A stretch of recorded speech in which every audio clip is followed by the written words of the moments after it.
Today's question is your character summer, fall, spring, or winter? Please share why. So that is the question. And of course, if you answer, you will get a Faxpiration, and you can ask the same question of any NPC that you've met previously in the campaign. While ruminating on that question, does anybody for a point of DM inspiration or a Faxpiration want to recap what happened last week? If you are interested, go ahead and roll a d20 into chat.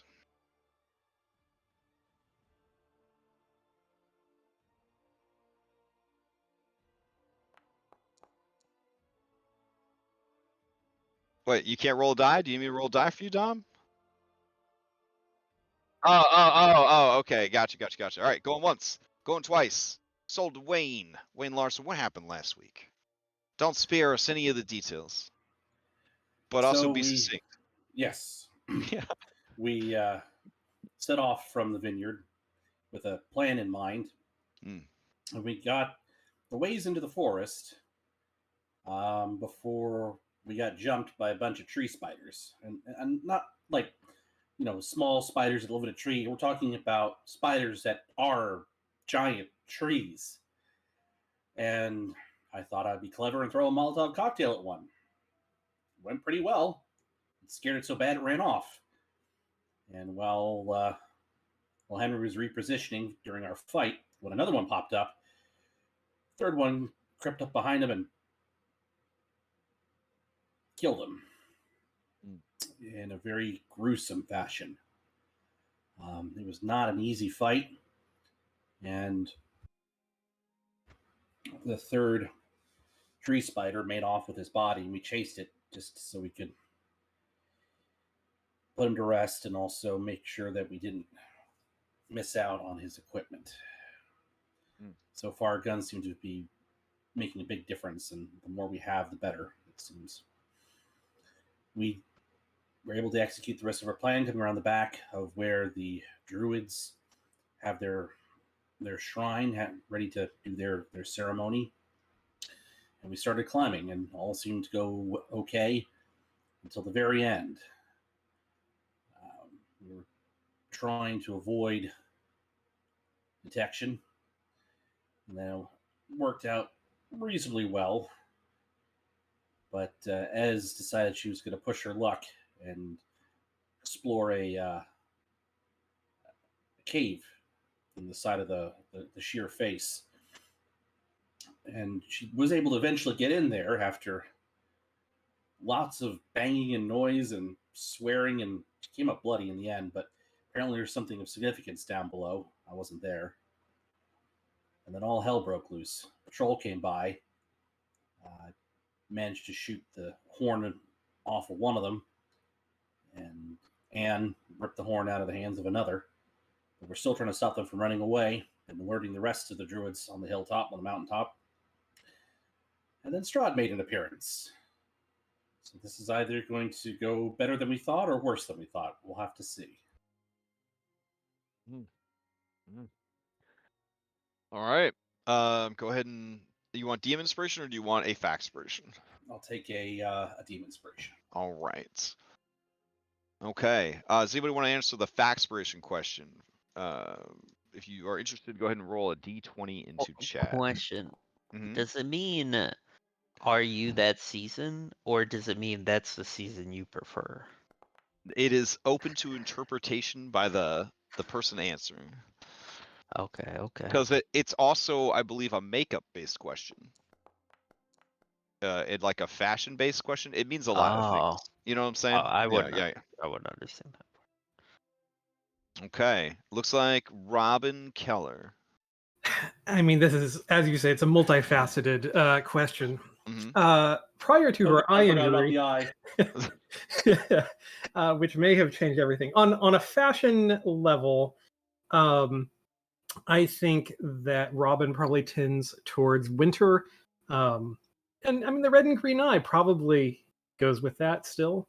She definitely wears more of those kind of winter colors, those blues and grays and whites and that kind of thing, and tends towards the makeups that kind of accentuate that look a little bit as well. As far as like personal preference and kind of like the season that actually speaks to her as a core person, she's probably a fall autumn person. I think she kind of likes the cooler weather that comes in the fall. She's someone I think who maybe summer is maybe a little oppressive. She doesn't really like the really hot days as much, and so fall is kind of like the break of that.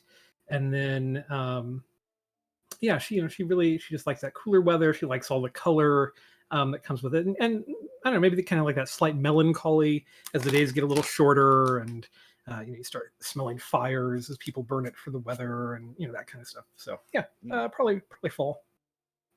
All right. You may ask the same question of any NPC you've met previously in the campaign. I mean, there aren't really seasons in Barovia. Now. They sort of have seasons. They sort of have seasons. Not like great seasons, but they do have them. What was It's a cold temperate. Yeah. So they do have all 4 seasons. Since we have sort of just met Strahd, what would his season be? Oh man. Strahd von Zarovich, Seasons of Love. he is a being of great age and also of fluidity. So he finds a use for every part of the year, but he prefers winter because that is when people without his gifts are generally kind of shut down and forced to sort of behave themselves, which allows him to focus on his studies, which is something he deeply enjoys. And so he loves the winter. As an immortal being, the winters go too fast for him because nothing is requiring his attention because the realm sort of shuts down, it gets snowed in, and he is able to just hyper focus on the things that interest him without any heed for anything else. And frequently he will kind of look up from his studies and winter will have already ended and he will be a bit sad about that. So yeah, winter is definitely his favorite season. Oh, he seems very relatable. Yeah, just wants to study. Was kind of a nerd. It's a little bit of a nerd. I mean, don't tell him I said that, but yeah, it's a little bit of a nerd. All right. Would you like inspiration or factspiration? Oh wait, sorry. You only get factspiration because it's factspiration question. Sorry to get your hopes up there. It's just factspiration. All right, Yeah, all right. I'll take factspiration then. All right. So let's see. Fact. There we go. All right. And then there will be a new status called toggle convenient effect acted that should be available in your macros folder. If you want to drag it down to your bar to help sort of keep track of whether or not you have acted in combat, that would be very helpful to me. I have since uninstalled Lancer, so we are stuck with this new system for good or for bad, and we'll make it work. All right. Sounds like everybody's got everything sorted. So I'm going to go ahead and clear the chat. There we go. It says Muriel controls initiative going into the next round. But is that right? And then we're entering round 4. Yeah, she Okay. flew into a tree and hid. Listen, she's lived in Barovia a long time. No. This is it was a statement of fact, not a. Oh yeah. No, I see her there. I see her hiding in the tree. All right. Let's see. Close this down. I'm gonna roll everybody into a freshy initiative, and then we'll just pull people out as necessary. Let's see. I'll also, once combat starts, advance us to the 4th round of combat. So I'll just roll all because it doesn't really matter what everybody gets because we're using active initiative. There we go. And Well, if we're starting from scratch, then Wayne goes first. Oh no, we're not starting from scratch. Oh. Yeah. I deleted our old initiative trackers. That's all I mean is because yeah, we're gonna move right on to round 4. So are we going to the top or the bottom when we're done with our turn? If you could move your mini to the bottom, that'd Here, be great. Yeah, that'd be test- super useful. Let me test it real quick. There should be these Yeah, down I up can. arrows. Yeah, I all right, can. sweet. That would help immensely. All right, we'll add that to the list of things that we do for this. Okay. All right. So she controls initiative going in. We need a little bit of combat music. Let's see. Where do I find the macro that you want us to add? Oh, so on your Worlds of Warcraft hotbar, on the left-hand side, there'll be a little folder with a carrot above it. Yep. Yeah, if you hit that folder, there should be a few macros in there. If you're Active. Yep. yeah. I got it. Okay. Let's see.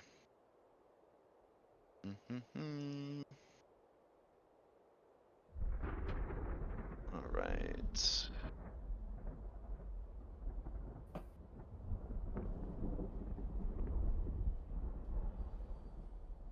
Okay. So, Muriel, last round she was passed to, she flew into a tree, and she took a stealth action to hide. So actually, I should just apply invisibility. There we go. There we go. Or no, stealth. There we go. Even better. That way you guys at least know where she is. She will pass to Robin. Yes, she will pass to Robin. Okay. All right, so boop. You have now acted. There we go. Cool. All right. Well, I guess I am engaged in combat here. And there we go. All right. Let's see. I think we were going after this guy more because he's... And you have two different marks on that person. You have your Warden's Grasp and your Warden's Mark. Yep. So I guess... Sorry, I'm just having to remember what I've used and what I haven't yet. I think I still have most of my features. Okay. All right. And despite them all looking different, these are all berserkers from what you can tell. Okay. Yep. All right. Well, then and you do have a druid that is fleeing as well, but you're kind of tied up. But just to remind everybody of the situation. Yeah. There's a okay. You can see Anne getting ready to turn and dash towards him. All right. Robin is going to go after this guy.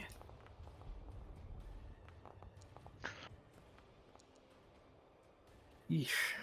Okay. Now these guys have been reckless with their attacks. So I have advantage on it. Yeah. So a 21, 21 would hit. All right. Or 23 with the flanking. With the flank. Yeah. All right. So that hits. All right. So having hit him, I'm going to use one of my A5B maneuvers to use my cleaving swing, which means that after I slam my weapon into an opponent, I can, as a reaction, move the momentum to a second creature within range, basically. Within range, okay. Yeah. Within my reach. So go ahead and roll. That uses 2 of my points, and I will do an attack against this other guy. Ooh, all right. Because he was reckless, a 14 is going to hit for 8. Excellent. All right. And then let's see. I still have my bonus action.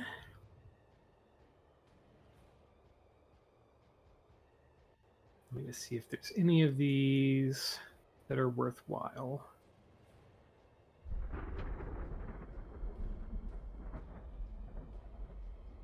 You know what? The second guy that I hit, I'm going to try to use my bonus action to use one of my warden maneuvers. Okay. To do a staggering strike against him. All right.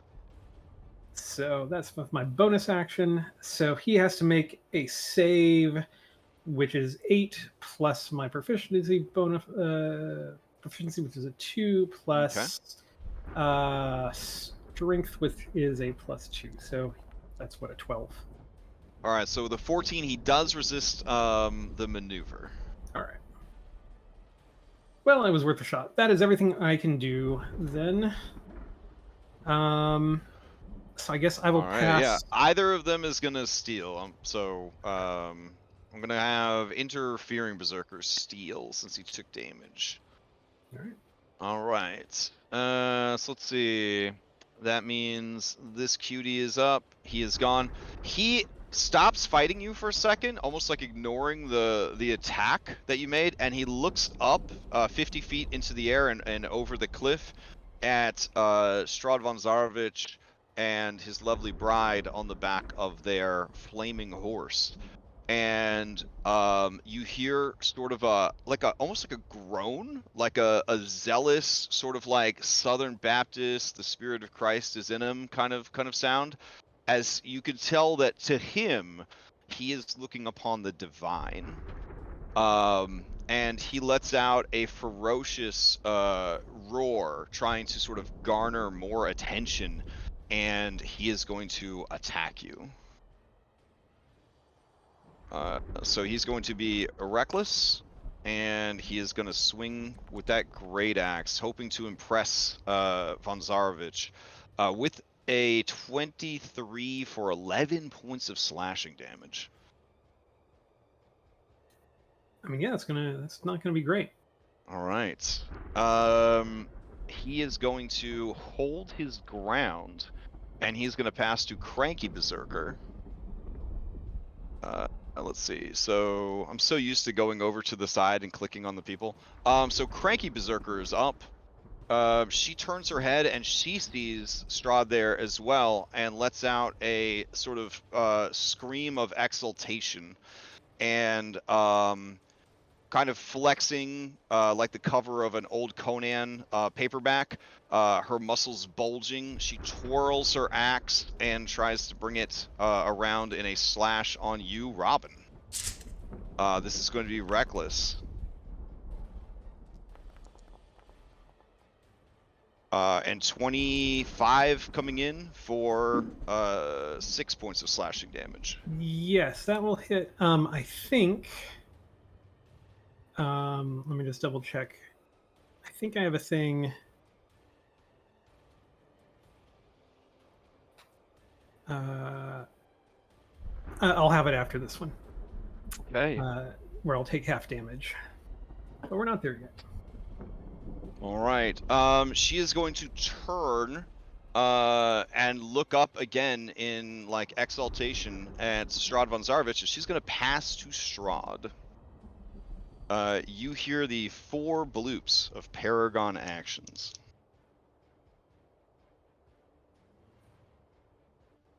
All right. Let's see. Using his mount speed, which is a cozy 90 feet of flight, he is going to begin flying towards the bottom of the map.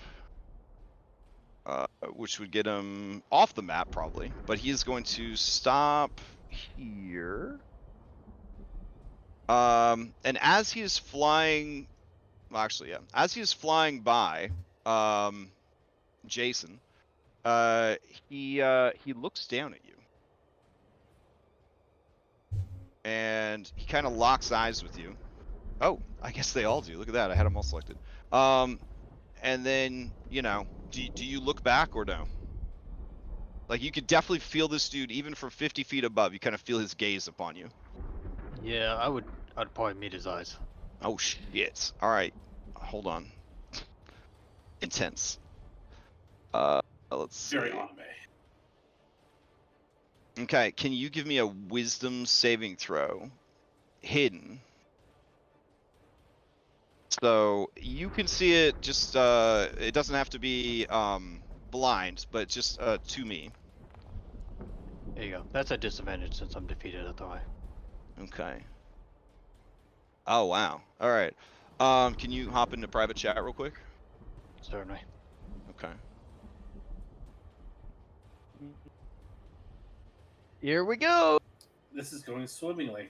Yep, first one down.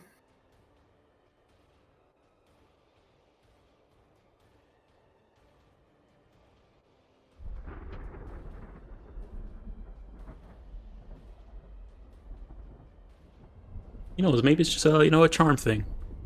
Mm-hmm. If we're lucky. You know, vampires, charming people. You know, that sounds right. You're absolutely correct. I don't know if we're going to end up being that lucky. Because that might just be, he's just sort of stunned standing there. Worst case scenario, he coup de grace Victor.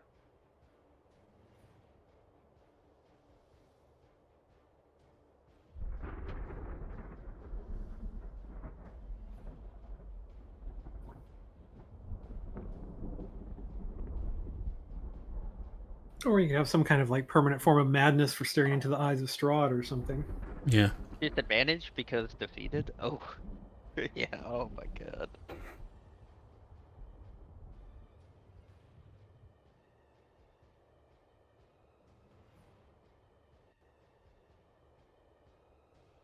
I'm just, from my fanfic, I just hope he has like a sexy gaze. Where like if you meet eyes with him, you have to roll or fall in love.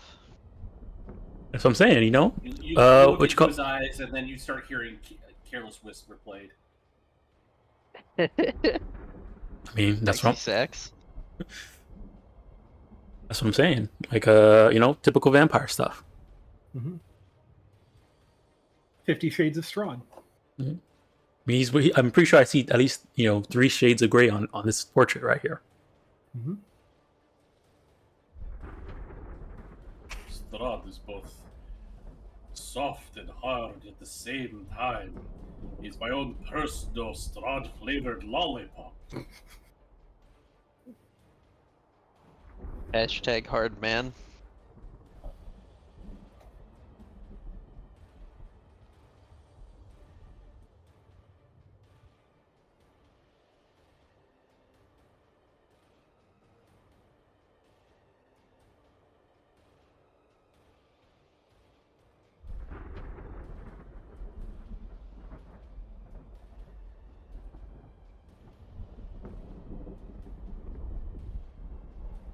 Okay. So they continue to fly by.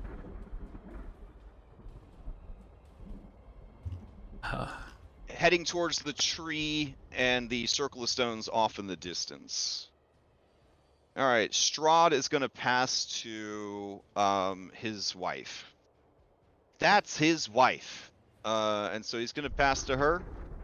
Let me go ahead and show that they have acted. Bloop. Bloop.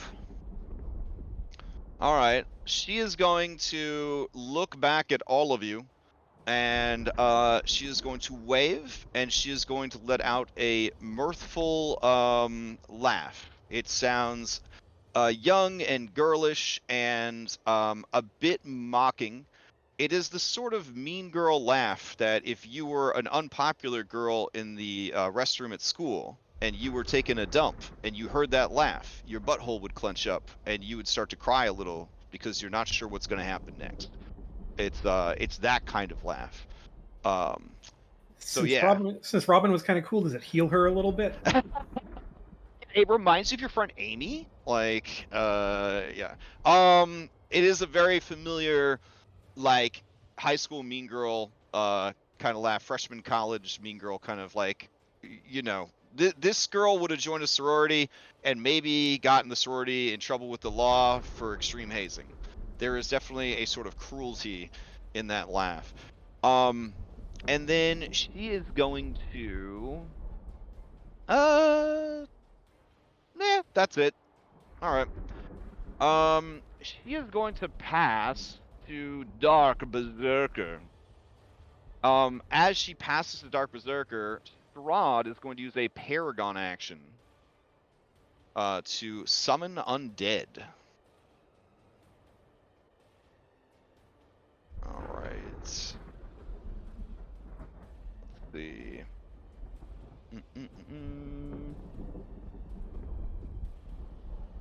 All right, so Jason, you see Strahd not even looking back at you guys, raise a hand with one finger extended all the way and the middle finger kind of bent in sort of a somatic gesture. He just kind of twirls his finger once, twice, and a third time. You hear 3 resounding cracks of lightning, and where the lightning strikes the earth, you see undead begin to pull themselves free from the earth.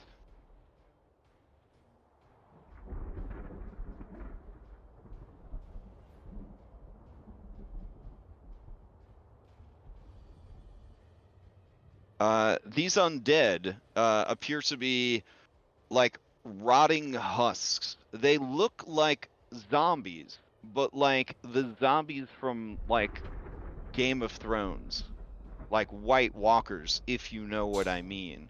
They have sort of a dry, almost like salted mummy look to them, in addition to being like very zombie-like, but they seem to be moving much more fluidly, and their eyes, if they have them, have sort of a glowing blue light and an intelligence to them that the zombies seem to lack. All right, and then these creatures roll themselves into initiative. All right. So the Dark Berserker witnesses the bones of his ancestor rising at the bidding of Strahd and is confident beyond all measure that he has received his lord's blessing. Raising his axe high, he is going to attack Jason and Victor using his cleave ability. All right. So he's going to be reckless. He's going to cleave. And here is one attack for both. That is going to be 23 for 13. That is too high for Victor to shield. He is going to take the hit. 23 also hits me. All right. Okay. All right. He is going to pass to this brave white. Now, as you guys look at these undead warriors, 2 of them, the ones to the left, have great axes similar to the ones being used by the berserkers. But this one over here has a shimmering sword that, despite the interment in the earth, has not been diminished in beauty or sharpness. In fact, as the lightning flashes all around you, cracking down to the earth, the blade almost seems to absorb the light and glow with power. Ooh, magic sword. All right. So, as he passes to Brave White so that his ancestor might help him defeat Jason, the Brave White looks to Jason and it nods its head respectfully at you. Do you provide it a flanking bonus against the Berserker? I do. All right. It will attack. Oops, hold on. I have to hide something real quick.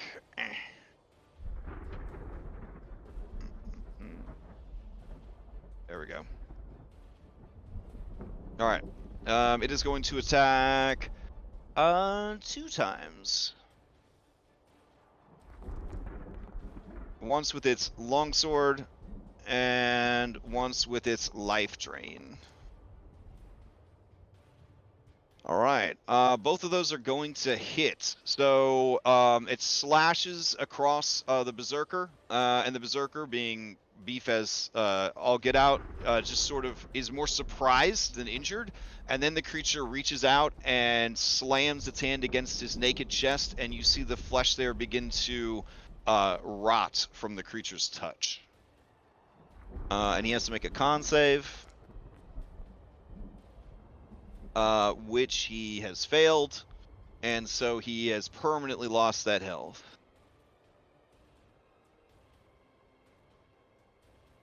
All right. This guy has already acted. Brave White will pass to Jason. And as it passes to Jason, Strahd and his wife and his pony exit the map.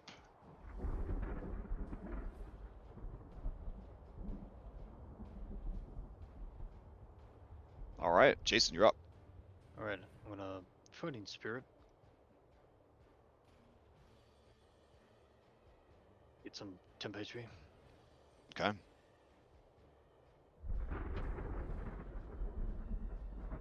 You're rolling private too. Yeah, sorry, I fixed that. All right, then attack action towards the berserker. 5 Okay. row. All right. So that is an 18. Naturally, does that trigger a critical for you? No, it does not. Oh, okay, okay. So yeah, so you got a 25 for 4.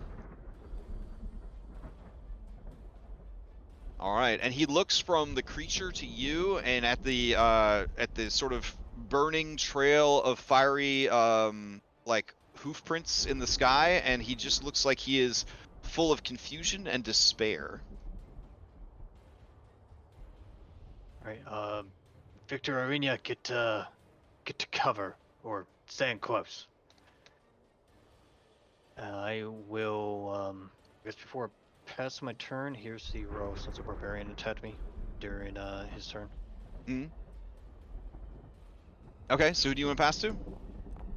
I will pass to. Let's go to Wayne. Okay. What was your whiz save for? For the effect. Oh no, this is this is not they're not associated. Ah, gotcha. Yeah. Understand.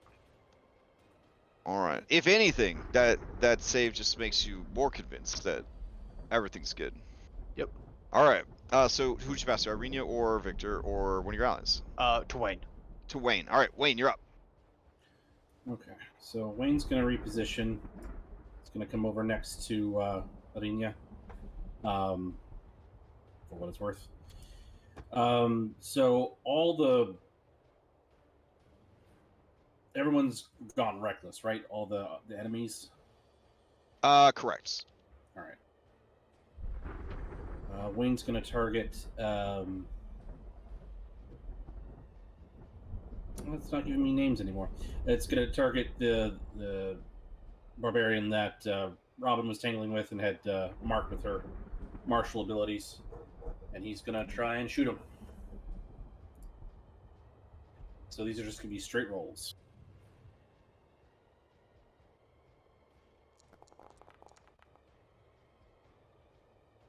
These are straight rolls, and so 7 does not hit. Yeah. All right. You want to take a follow-up shot? All right.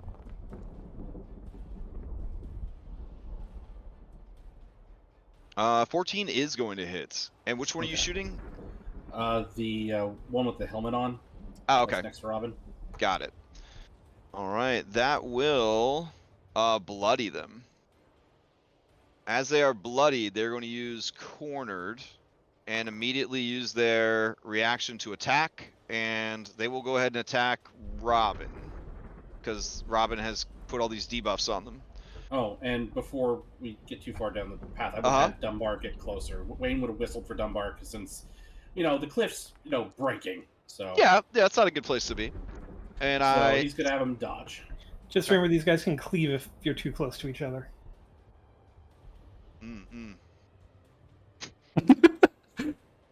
Yeah, standing next to people is actually the worst thing you could do against these berserkers.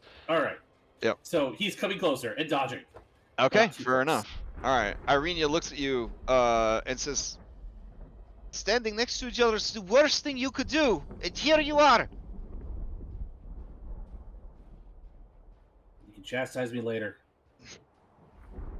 All right, Robin, that was a 17. I don't know if that would hit or not, but a 17 for 4.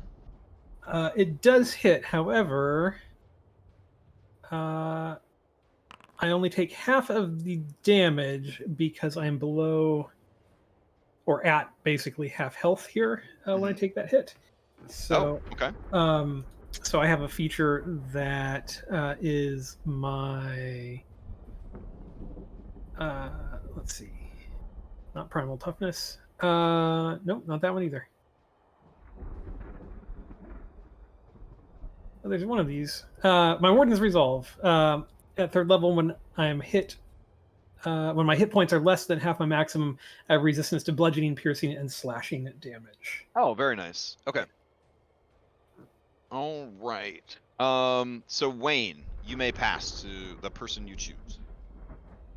I will pass to Arena then and say, well, if my presence offends you so much, go someplace else. Okay, she does. She moves away from you. All right. So as she's moving away, she will give you the help action in case you need it for something.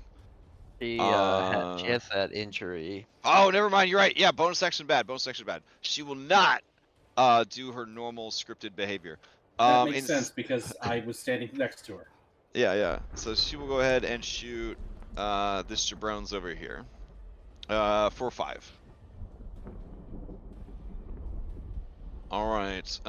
She will pass to Victor. Victor's gonna take a disengage, and he is gonna move back to here. And that will be his turn. He will pass to Anne. All right. Anne's gonna drop this unconscious scout and move and bonus action dash towards this druid. Okay. And then she's gonna try and grab them. Athletics checks. Athletics. 23. 23. Yeah, that is gonna go ahead and grab him. Right. And then so that was action, bonus action, and move. So he's just grappled. That's per turn. Oh, okay. All right. I guess control the initiative. So I guess I'll pass to we'll pass to this druid. Oh, okay. All right. Let's see. This druid is going to try and point blank thunder wave you. Okay. Yes. All right. There we go. So go ahead and give me a Constitution saving throw. Right. 16. Ooh, all right. So you take half the damage and are not pushed back and maintain the grapple. Okay. All right. Let's see. They don't have a lot of options here, so I guess they will pass to Muriel. Muriel is going to fly over to here and then land. And then she will pass to touchy white, and it is going to, in that lovely little checkers board situation they got going on, it is going to go ahead and try and swing this great axe twice.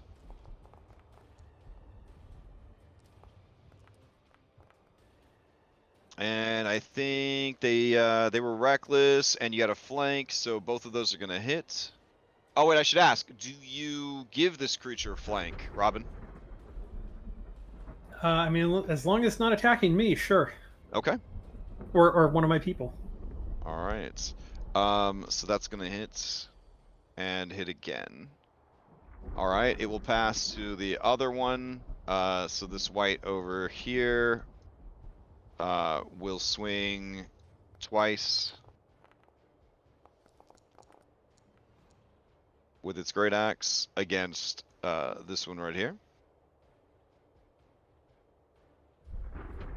Okay. And then it will pass to Esmeralda, and it'll look at you, Esmeralda, and kind of point its axe at you.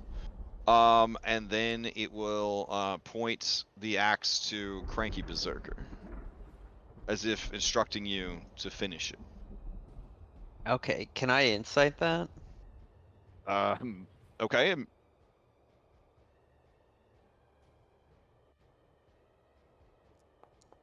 What are you trying to insight?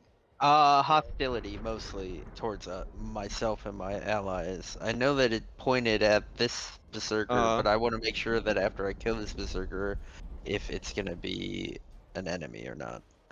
Your insight was very good, but it is hard to say, given that these are essentially like controlled undead. They don't have Oh, they okay. don't have a will of Gotcha, their own. Yep. gotcha. So that's like Strahd's book. Gotcha. Okay. Correct. All Yep. right. Would that have been my action? I would say it could just be your reaction before your turn starts. Okay. All right. Alright. Then I will attack this berserker.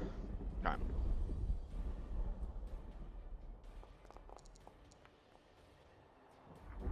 All right, with the flank and advantage that it's gonna hit, how do you finish them off?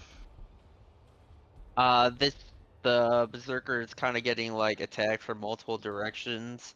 Esmeralda just takes the whip, lashes it around, and slits her throat with the sharp end. All right, she's done those. Then she'll move to here. It's my bonus action to attack a different target, right? With the rules. Correct. Okay. Yeah, I'll do that. I'll bonus action attack the other. 24 for 8. Okay, that is going to hit. All right, anything else from Esmeralda? No, that is all. All right, this dude's gonna steal going into the next round.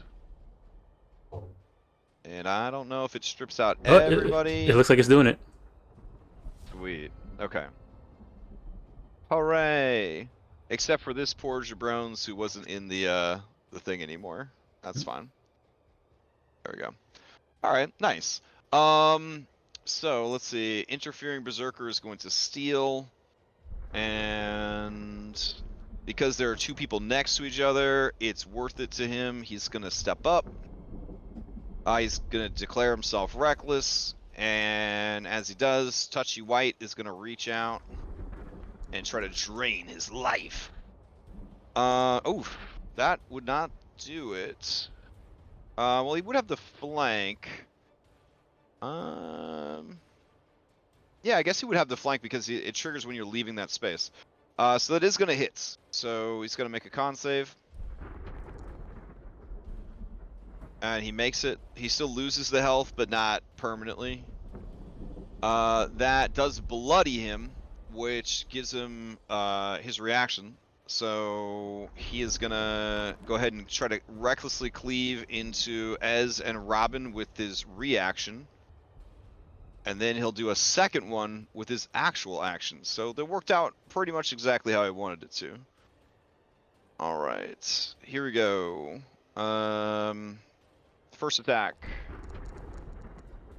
And second attack. All right, so that is 10 slashing and 10 slashing for Esmeralda and Robin. The first one, I'm gonna use my reaction to do evasive footwork. Okay. That's not enough. All right. Esmeralda goes down. Oh, shit. All right.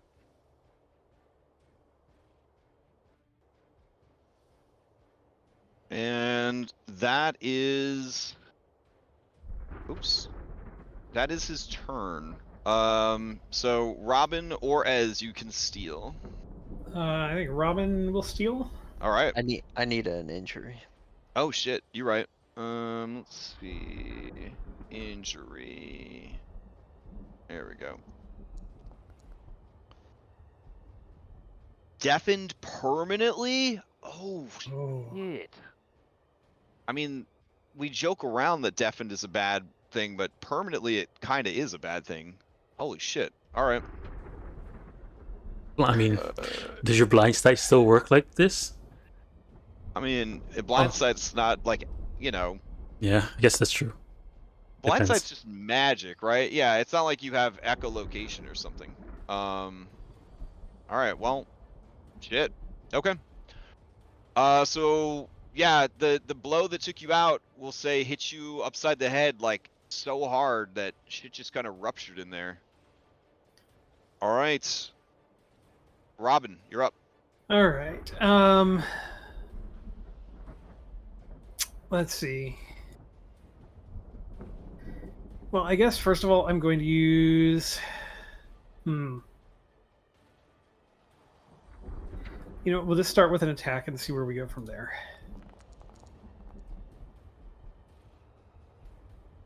Yeah, that is going to hit.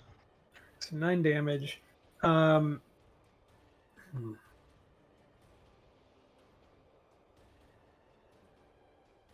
Just looking at my maneuvers here. Oh shit, and I don't think Parple acted last turn, so he would have moved and dashed to get next to you. Okay. Okay.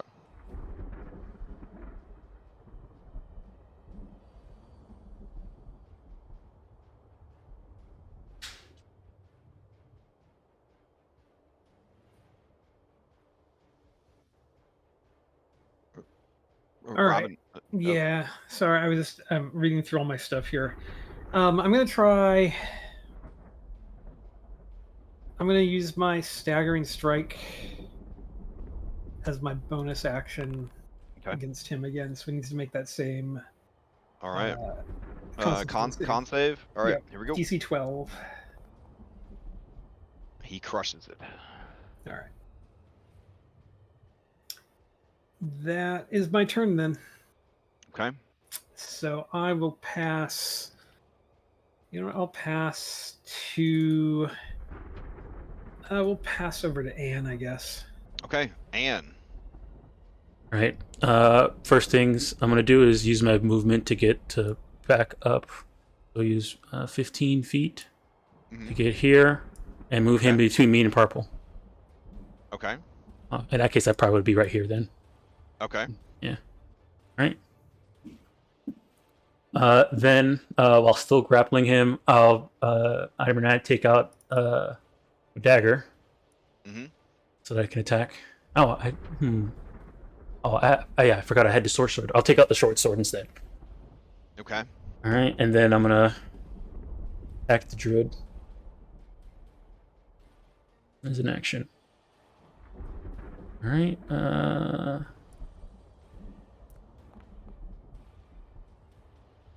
Oh, I forgot to put sneak attack on that one. I'll put sneak attack. Okay. And then sneak attack. Where's sneak attack at?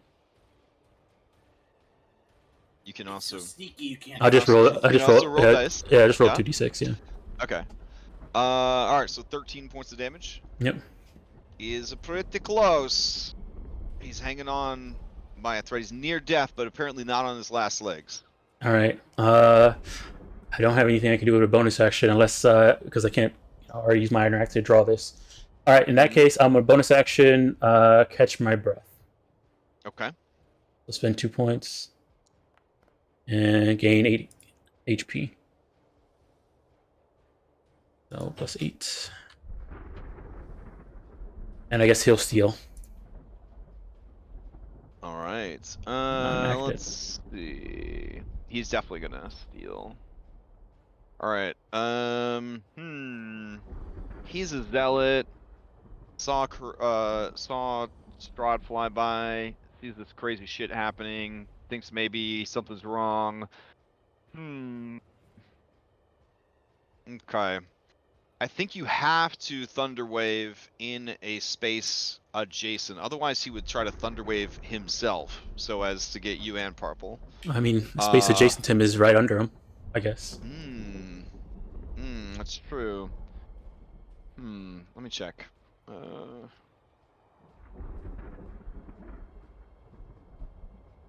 Thunderwave is always literally one of the most confusing. Well, it's a 4E template, which is the problem. Yeah. It's one of the few 4E templates that was kind of brought over.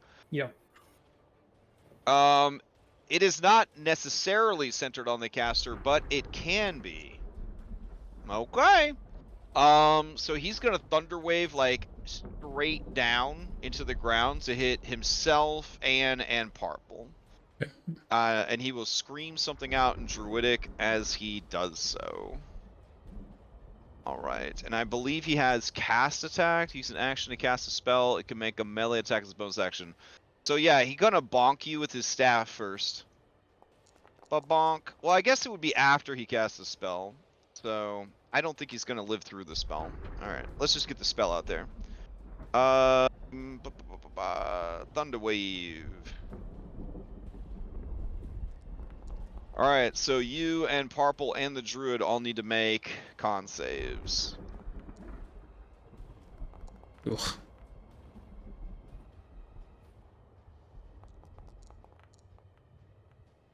All right. Good for you, Druid. You got free. You are blasted back 5 feet. Parple is blasted back 5 feet. And the Druid explodes. Because he did not have a lot of hit points left. Hell yeah. Good for you, Druid. Go out on your own terms. Mate, that's right. Respect. Parple is going to steal. Since him took damage. Alright, both of you are just covered in Druid Viscera and gore. Parple looks around, sort of stunned and a little frightened. He looks over at you, Anne. I point. What are you giving him? What are you giving him? I point to Robin and say, "Help them. Okay. We gotta help them." He licks his lips, regretting it, and is going to move and dash into a flank. Oh, Parple. I know, it's okay. There's some other place. He's a lot of things, I know. but It's okay. he's not smart. Okay. It's okay. It's okay. I understand. I gotta play it how it is. All right. He knows flanking's good. All right. So he's gonna run up, but he's out of actions, and he doesn't want to pass to the undead because they're scary. So he's gonna pass to Wayne because Wayne always knows what to do. Again, he's not very smart, but anyways, Wayne, to you. Wow, that. Wow. Just wow. All right. All right. All right, indeed. So the one.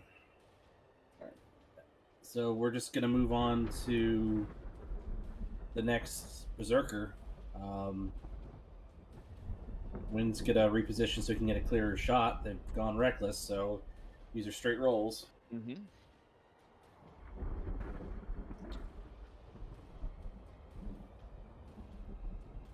Did it?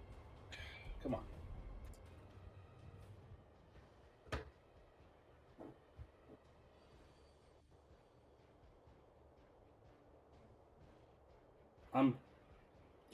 Are dice rolling and I'm not seeing it, or I don't see any dice yet. Let's see. There you go. Oh my god! Oh, it's like you sent something to a printer and you just kept hitting the button. All right, I'm assuming that we're just going off the first one. Yeah. All right, that's 11 damage. It's respectable. Okay. All right. All right, so that hits for 11 damage. He is still going. All right. Offhand shot. Okay.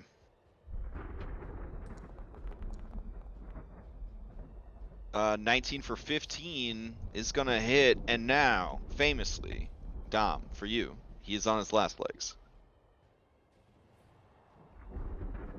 Crash should be 11 because of my downward spiral. Oh, it'd be an 11. Oh, never mind. He is doing great. I appreciate your honesty there. I was trying to remember, like, why is he at disadvantage and everything, but I see now this horrible red glow around you and this purple light. Yes, all right. sir. All right. Anything else from Wayne?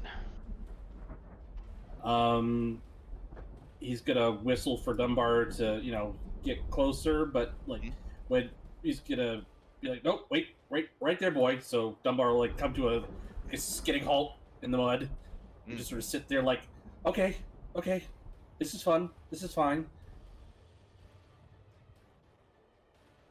All right.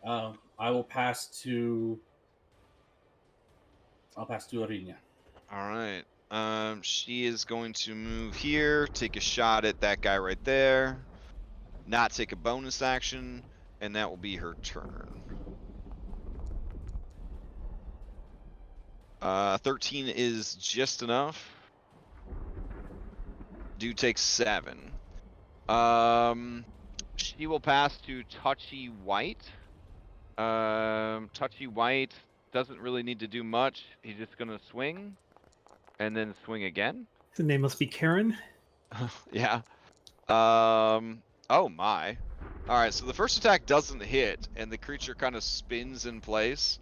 But then it keeps spinning and just cleaves the head clean off of this berserker. Not missing a beat. It is going to turn and begin heading towards the remaining one with the rest of its speed. Robin, you may make opportunity. Oh, you don't have a reaction. Never mind. All right, it moves past you. It will pass to its ally. I do have a reaction. That didn't remove, but I'm not going to. Oh, take okay. It. I'm not. You're not going to take it. Okay. Yeah, that was from last turn. Yeah, I gotta go back. I had taught all these things to expire after 1 round, but then I had to take that away because things, were expiring instantly because of Lancer. And now I can go back and add that in because it does seem that everything's working as intended again, which is good. All right, he's gonna pass to Inventive. Inventive is just gonna move to here, and it will attack this dude twice.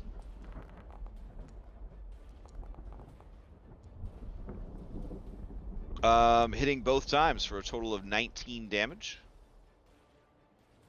That will bloody the creature. This guy is going to. You know what? I think he's pretty out of his mind right now, so he's going to randomly attack an enemy. So he will attack Brave White.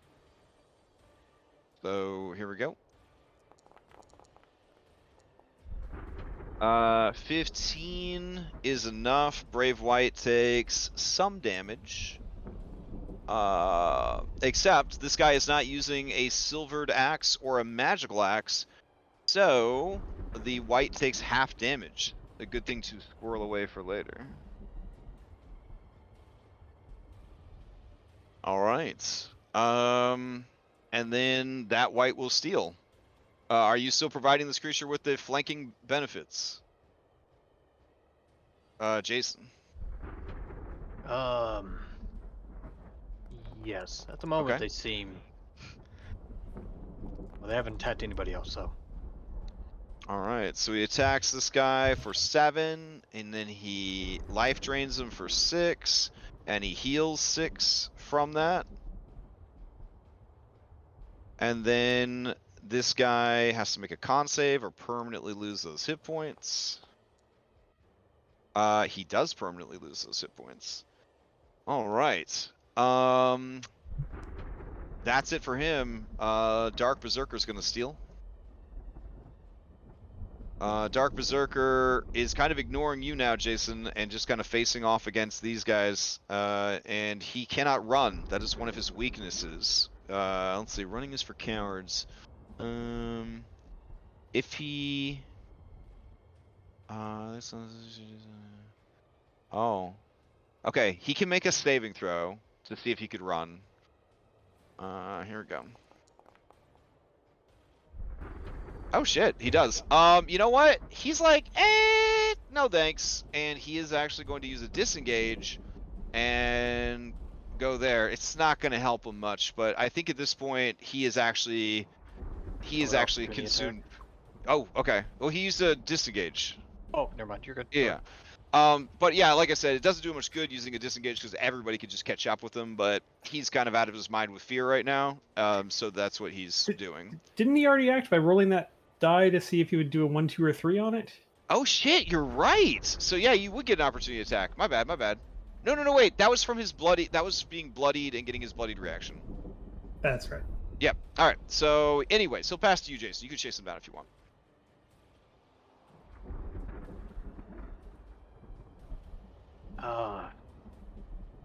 Probably. Yeah, but I look back and I see Ez is bleeding horribly. But it looks too far. Robin, can you get Tez? And then I will turn and run the men down. I'll try to strike him in the back. Okay.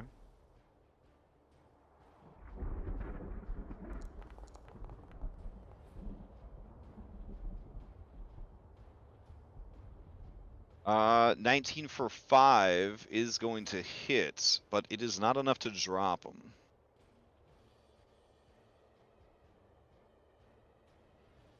As you slash across his back, he lets out a terrified shout. And you can tell that this man is like Batman's Scarecrow level, like scared, like he's broken. His morale. All right. When I no, never mind.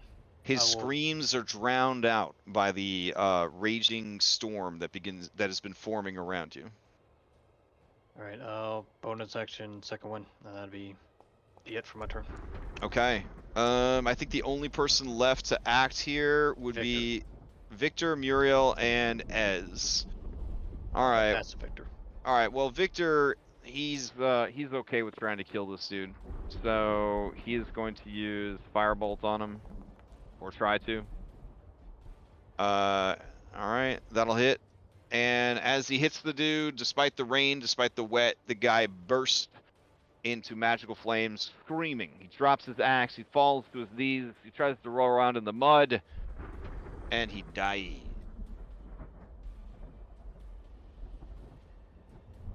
Alright, we must stay in initiative, though, because of an assortment of things going on the battlefield. Oof. Okay. So play will pass to Muriel.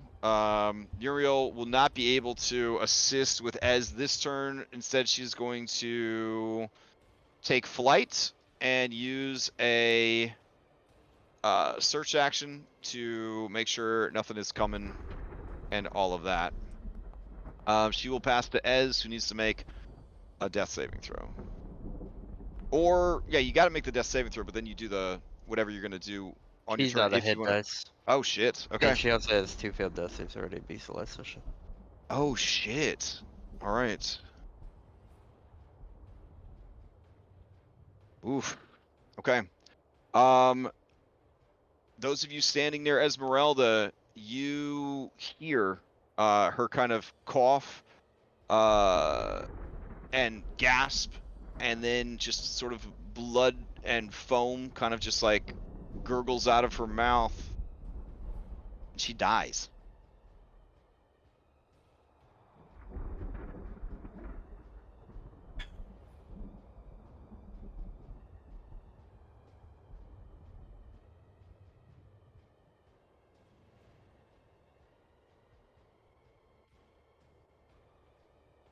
All right. Ez, you can pass to whoever you want in the next round.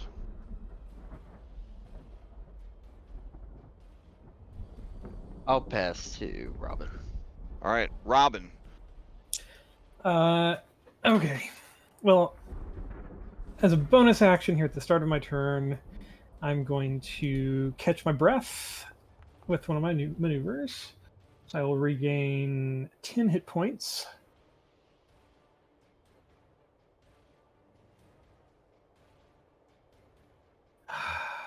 And then,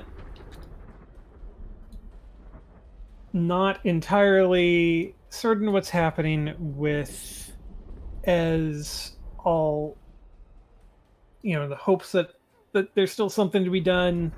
I'll dig out my healer's kit and try to heal her with a charge of it to try to stabilize her. Okay.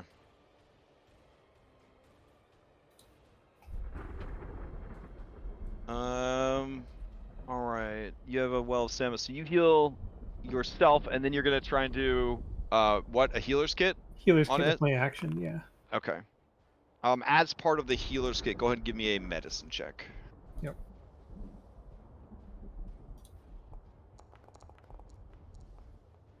All right, yeah. Looking at her, you check pulse. You kind of slap her cheek. You kind of move her head.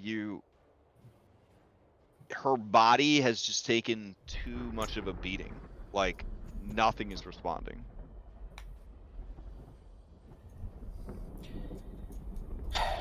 As Robin kind of finishes that, she's just going to look up and call out. I think Ez is dead.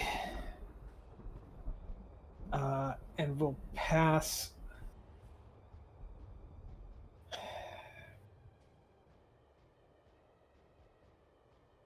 Let's pass, I guess, to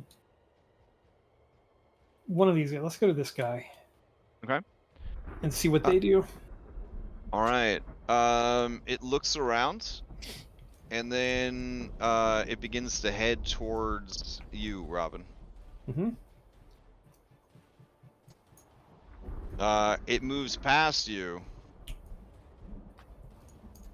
And it kneels with its movement next to Esmeralda.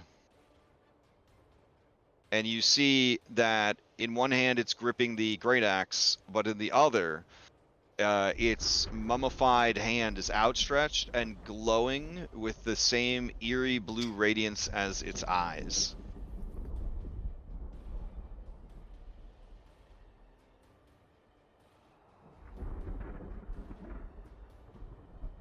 All right, and it's out of action economy. Okay, it is going to pass to Touchy White. And Touchy White is going to move... it's going to move right past you, and through its allied creature's space. It does provoke if you want to do something. I'll hold and until they do something that is specifically aggressive to someone who I think is still alive on my team. Mm-hmm. I'm wary, but I'm not hitting yet. Touchy White is going to item interaction, sheath his axe, and then he is going to pick up the body of Esmeralda, like a groom would carry a bride over the threshold.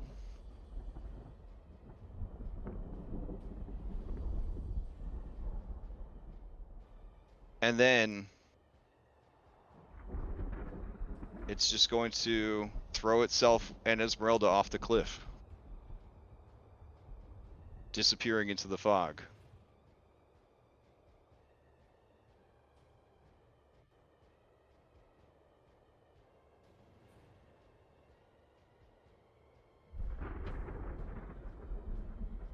It is going to pass to Brave White. Brave White is going to approach Jason with its sword in hand. Jason, as it reaches you, it assumes a fighting stance with its sword, gripping the blade with the pommel of the blade with both hands, and you recognize immediately that it is assuming like a sparring stance. And then, all at once, it assumes a very proper and straight posture. It drops to a knee in front of you, and it offers you the blade hilt first.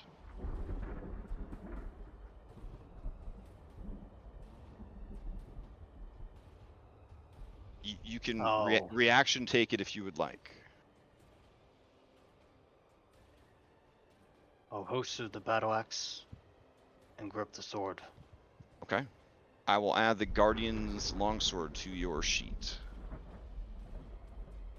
As you take the blade, it collapses into bones that begin to sink back into the earth. And as it does, Inventive White collapses and begins to sink into the mud as well.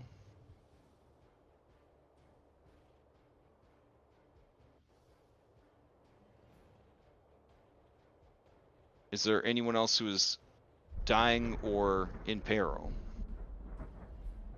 I don't think so. All right, then if it's all right with you guys, we will exit initiative. Mm-hmm. if we can move freely now. Wayne's going to rush over to the edge of the same here. edge of the cliff. Yeah. And look down and see if he can see any movement or where they may have splatted 100 feet down or something. Now, if you recall, part of the issue with Ez's unlucky climb is that the mist and fog here is so thick that you guys were unable to see where her progress was, if she was making it, if she had died from the fall. You had to send Muriel down to check on her. As you look over the side, it's just a swirling bank of fog. Robin is going to yell over. Same thing. Seeing you yell to Muriel. Well, not yell, but like, I guess she's all the way over there. So yeah, yell to Muriel to check, to fly down. Yeah, and while you're doing that, Robin's going to yell over at Victor and just going to say, "What was the one doing with the glowing hand? What was he doing? Do you know what that spell was?" Come on down, Victor. Everything's all right now. He kind of frowns at you a little bit, because that's baby boy talk that you would say to a baby. But he kind of straightens his soaking wet vest, just stained in blood and scorch marks and everything else. He kind of straightens his vest out and stands even taller. You hear some, bones crack a little bit from the effort, and he is going to roll a religion.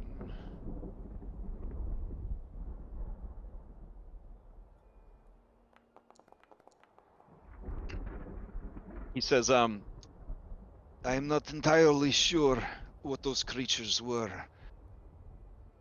I'm sorry. There is much about the world that I do not know, and my access to books has been limited.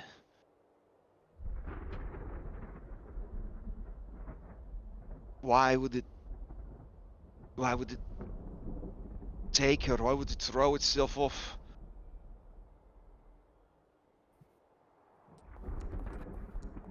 And then he attempts an Arcana, and that also doesn't go well. And he said, where did they even come from? Were they here the whole time? Just disturbed by our fighting? We are fighting on a burial mound. I did not even think that through, that perhaps acts of violence here might call forth the dead.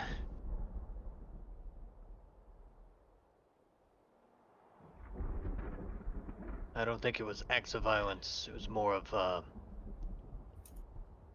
Nicolas Cage came flying in.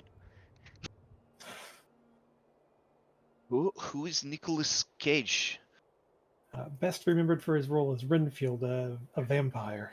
Oh, sadly, that hasn't come out yet in your guys' timeline. Oh. You're trying to make like a Johnny Blaze reference, right? Ghost Rider? Yes, Ghost Rider, obviously. We had this happen a lot in Witchlight because the campaign took, a certain amount of time, and then we had set it, I think, in the middle of like the pandemic or something, and so we constantly had to check all of our meta jokes against like, oh shit, did that happen yet? Like in their world sort of thing. All right. He still looks very confused by your guys' banter. And he looks troubled and he looks sad.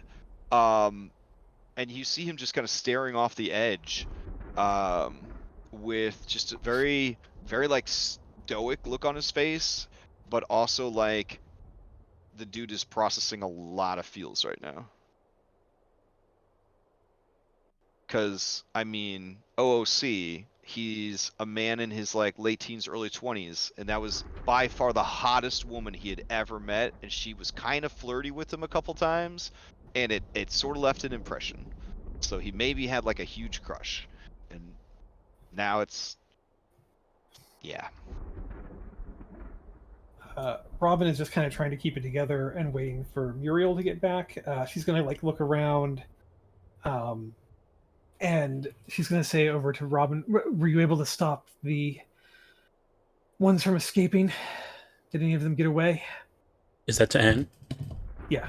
Anne's going to, she's going to pick up the horn that's on her her hoodie pocket and show it to you. Like, I got this. And then point back at the explosion of meat over on the side there as she continues to stare down the cliff.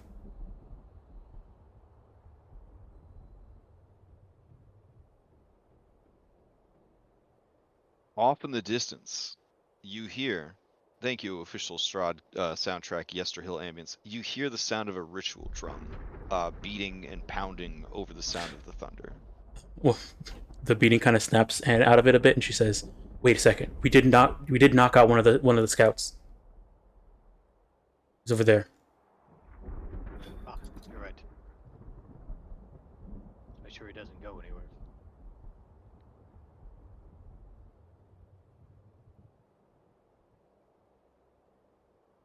Okay, on the scouts, they have short sword, 3 daggers, a longbow, and looks like 19 arrows. They're also wearing leather armor, and they have one of those bone masks. Do you follow Batman rules and not take their mask off to protect their anonymity, or? I mean, for now. He's still alive, so. Okay. I mean, if nobody takes any of the masks, eventually Robin is going to harvest all of the masks. Like, she's making a collection if nobody else wants them. Sadly, this one is just blown to smithereens. This guy essentially like just detonated himself. But you would get the 3 berserker masks and the scout mask. I mean, she will share if other people want them, though. Okay.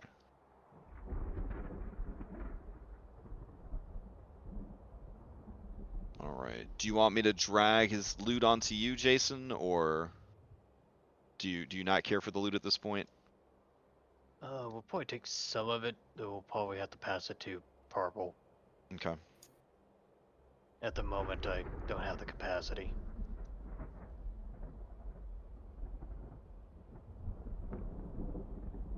All right. No, neat. I'm just dragging it into chat from their character sheet, and then I guess you guys can like drag it out of chat to your character sheet. Maybe? That'd be cool if you could.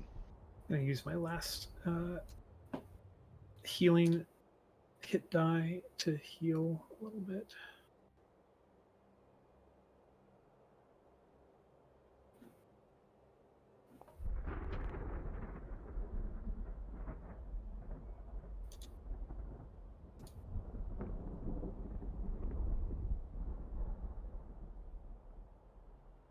Yeah, I guess I'll healing surge too. Okay. Yeah. I don't know if we have time to actually bandage everyone. You can roll half your hit die, right? Half your hit dice when you healing surge. Up to half. Yes, yes, that's what the rules say. I was reading them. Yep. Yep. All right. So okay, so 2. Jason, you're healing surging as well? No, I'm not. Okay. All right.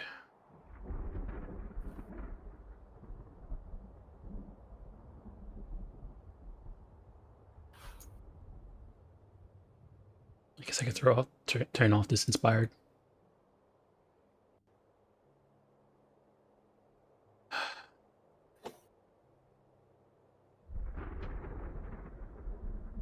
Okay, so currently this longsword is a +1/+1, but OOC, if you were to attune to it, a process that Victor could explain to you, then you would potentially unlock additional abilities. Okay.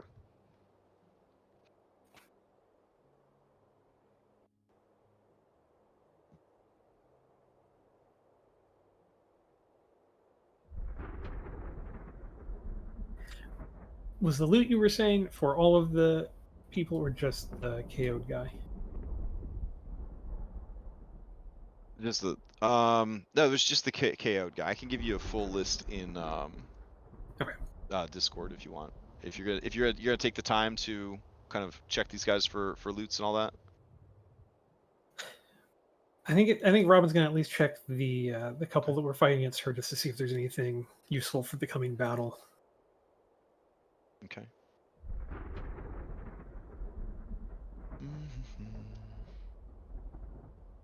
Okay.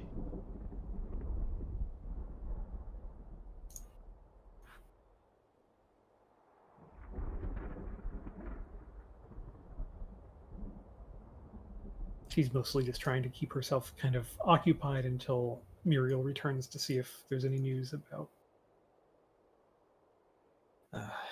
Ez.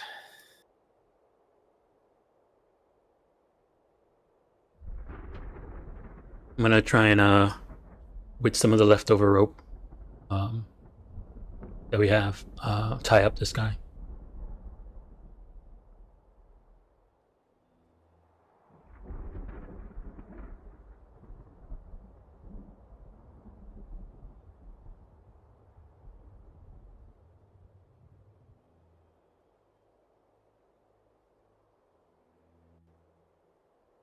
Okay. Give me a sleight of hand for later. Okay. Well, actually, we'll wait. I'll get the sleight of hand when if he tries to break out, or if somebody else tries to break out. Then we don't have to worry about keeping track of the number until later. Okay. So, all right. So he is restrained. Okay. What do you want to do with this guy, Jason? Think you can get something out of him? Figure out where the stone is currently? I guess that's the first thing to ask. Did anybody see that flying horse? The guy on it? Yeah, I saw him. He looked like he was heading towards the tree. He flew in that direction. Damn. Victor was trying to make up for his two failed knowledge checks earlier by telling you what the horse was, but he doesn't know what the horse is either. That was the guy who we saw all those statues made out of dark. What was his name? Strahd. Yeah, the Dark Lord, right? Mm-hmm. Well, he can make his own zombies. You know, that's neat. I guess that's what they call him, Dark Lord. Okay. Mira's taking a while. She is. In fact, the time that she is gone and the time that it takes you to sort of loot these peeps is at least 10 minutes or so. She still hasn't returned after 10 minutes. You think she bailed? I don't know. He was hiding a lot once that I saw her, flying and hiding once the what's his name showed up. The Dark Lord. Yeah, the Dark Lord.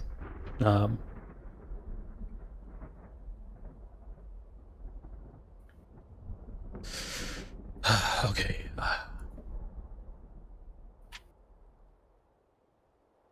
Rob is going to kind of finish looting and look up and realize that the Raven has not returned yet, and it's been a while.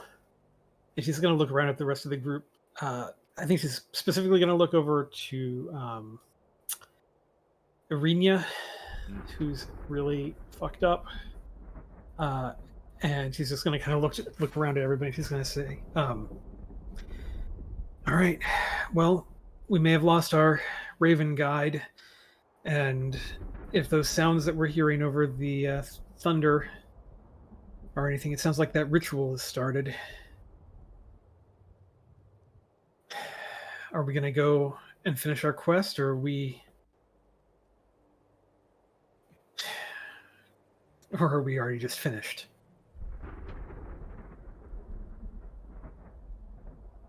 We still have one more climb, right? One more 100-foot climb. No, you guys have made it. No, we're at the top, I think. Mm-hmm. Yeah, without looking away from the edge and the fog, Victor says, there's more options than just fight and die, or give up and leave. We might not be able to stop all the druids and the faithless, or whatever it is they're trying to do here, but we can at least witness what is happening. We came all this way. We shouldn't leave empty-handed. And from what I can tell, we just survived an encounter with the Dark Lord, who it is said has not been seen outside his castle in 40 years. Well, he was headed towards the ritual, probably. So it would at least be worth to see what happens there. See if we have an opportunity to find that stone.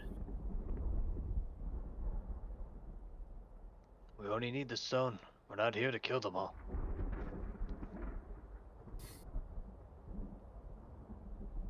And if our were-raven friend is still alive, she can catch up with us. She knows where we're headed.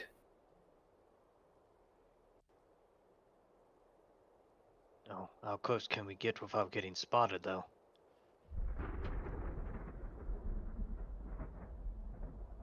And that is entirely up to your party stealth checks.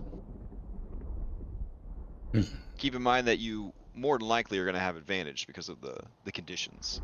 Both sound and sight are going to be at disadvantage because of the storm. So street checks for most of our party. Yeah, most of us straight checks. Yeah. We got a defeated. We got a down bad luck spiral, and we have heavy armor or medium armor. Yeah, I think heavy armor, right? Or medium armor with disadvantage. Yeah, and Arena's got no bonus actions and 2 other conditions I can't remember. I'm also not trained in stealth either.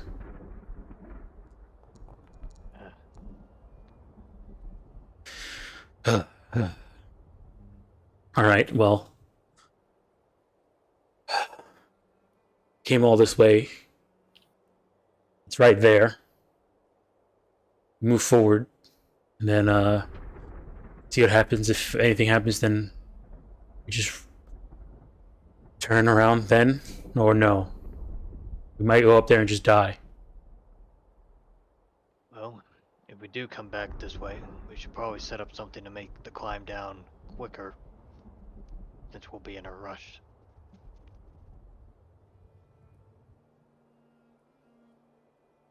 Do we have enough rope to get us down to the next terrace, or there was that cave as found?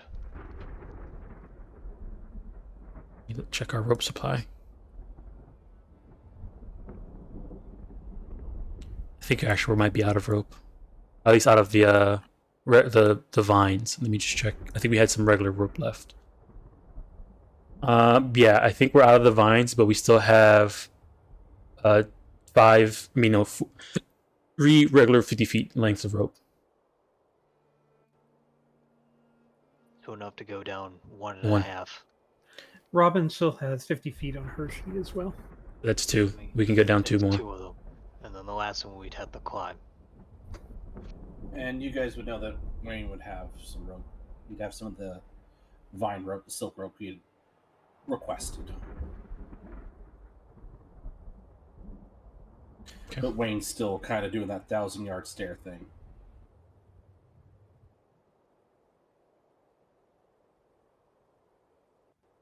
How's everybody? Anne's gonna like to look around and just look at how everybody's doing. What do they look like? Jason seems like he's unharmed. Like Robin, if you were to look at Robin, you would probably think, man, she looks like she's about 3/4 of the way feeling okay. Okay. Arina's pretty beat up. She pretty beat up. She's fine.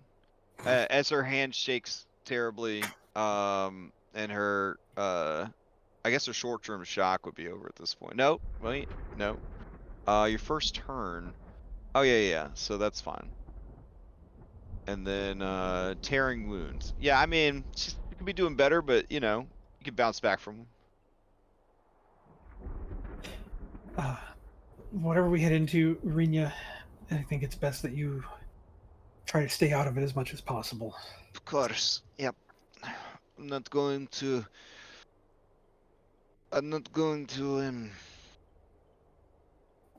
So that was the Dark Lord, yeah, on the flying pony. I mean, I was a little busy, but I think so. I feel like when he looked in my direction, like he saw, like through me, like into me. It felt very strange. What about you, Jason? What did you get a good look at him? Yeah, I could pick him out of a lineup. He has a hard look.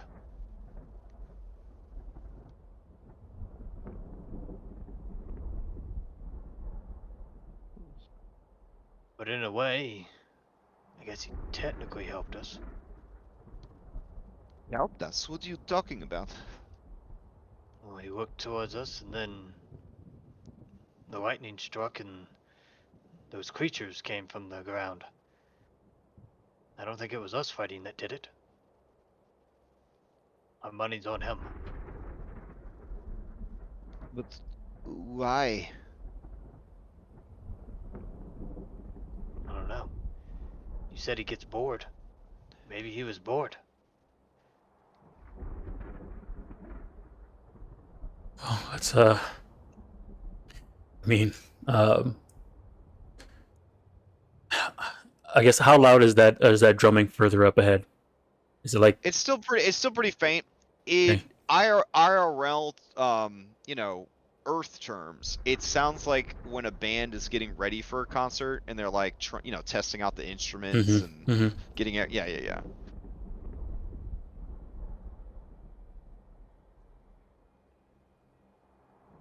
Okay, well, let's deal with this guy right here and then figure out what we're doing next. Okay. Victor moves closer to you guys, away from the edge, and he says, don't these guys only speak Druidic? Do you think maybe we'll get lucky? Are you gonna ask him questions? What are you doing with him, man? Yeah, we're gonna ask him questions, see if he knows where the stone is. Maybe he understands. Maybe ask what this whole ritual thing is about. See what we're walking into.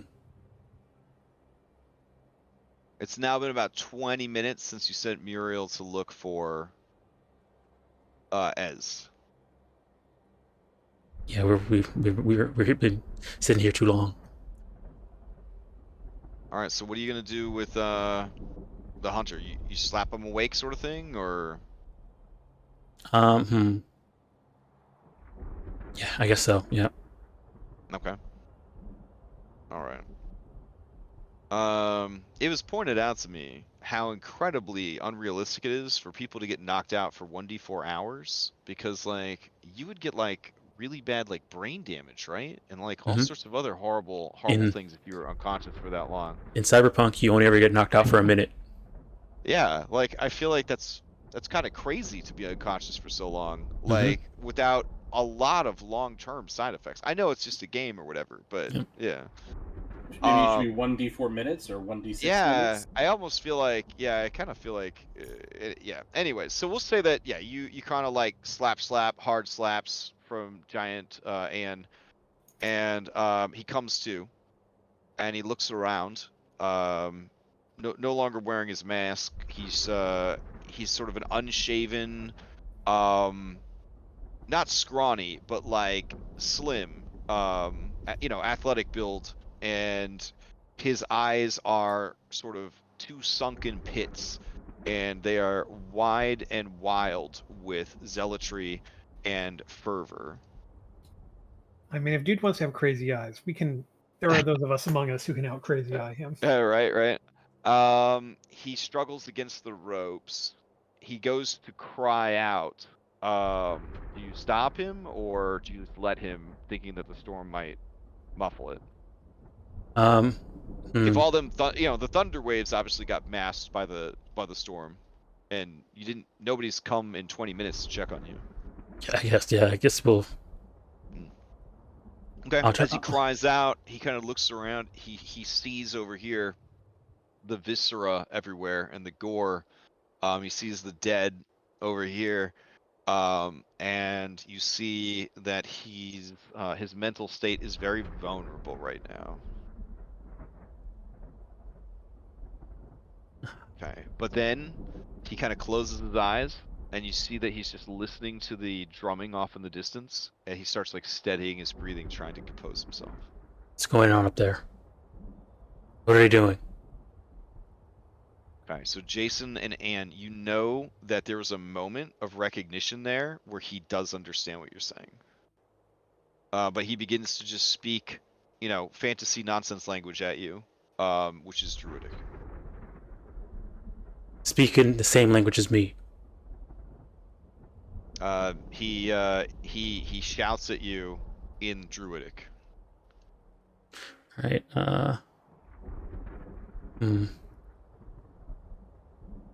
Question, okay, hold on. Question, Crash. Do I need to make a wisdom saving throw in this moment? Oh, you're not getting what you're demanding from a person much weaker than you, for sure. Okay. All right. Especially if that would help guide your decisions. And I am not encouraging on-screen torture. I'll definitely try intimidation, guys, before you do anything like super rash. Yeah, you keep your shit together, but it is, as always, it is an annoyance. Okay. What I want to do is, how can I guess I'm gonna pick him up, and just turn to the rest of the group, and turn towards me and says, "You're gonna speak to us in a language that we understand, or else." Okay, give me intimidation. We can allow strength because you are basically picking him up and above the ground and kind of shaking him in front of your companions. All right, strength.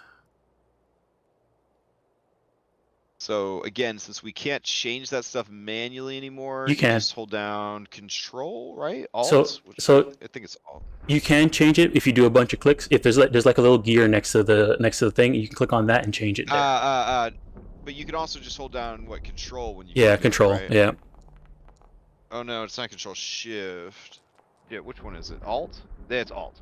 Alt. So if you hold on Alt, it does the window prompt where you can check your stuff. All right, your intimidation is so high that it may have intimidated your allies. You got a 26. Like this guy immediately you hear like a long wet fart and you smell urine, and he just sort of goes limp, and he says, please don't hurt me, please. I am doing what is manifest destiny. We are doing what the land has demanded of us. What has the land demanded? There needs to be a cleansing. All the cities, all the towns, they must be laid low.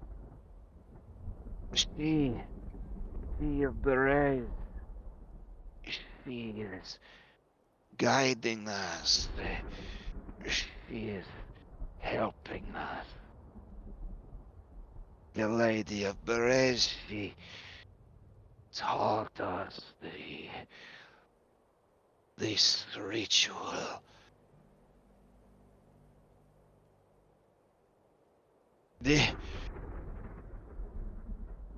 winter splinter will rise and will level the land and return what was taken to the earth. Blood will soak the soil and the land will drink it greedily to heal, to grow.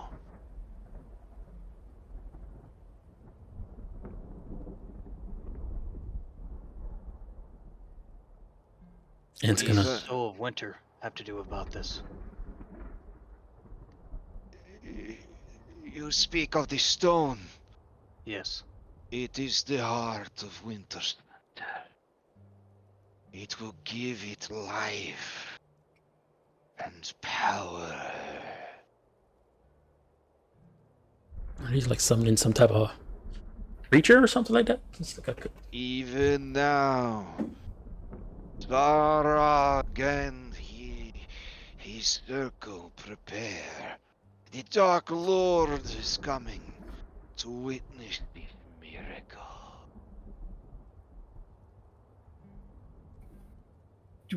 How many people are there for this summoning? He looks away, but with the 26 intimidation and all of his allies dead, and him making a pee-pee in his pants, he doesn't make eye contact with anyone, and he murmurs into his beard. Most have been set to watch the hill for people like you.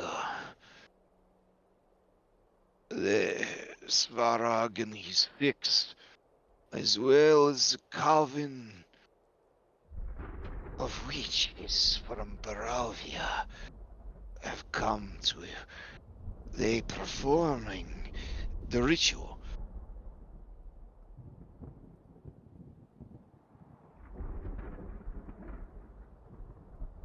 So Robin, that sounds like a mummy druid, 6 more druids, and 3 witches, question mark. Halloween Town, question mark? But hey, everyone else seems to be out on patrol. Yeah. Robin's going to make eye contact with Anne and kind of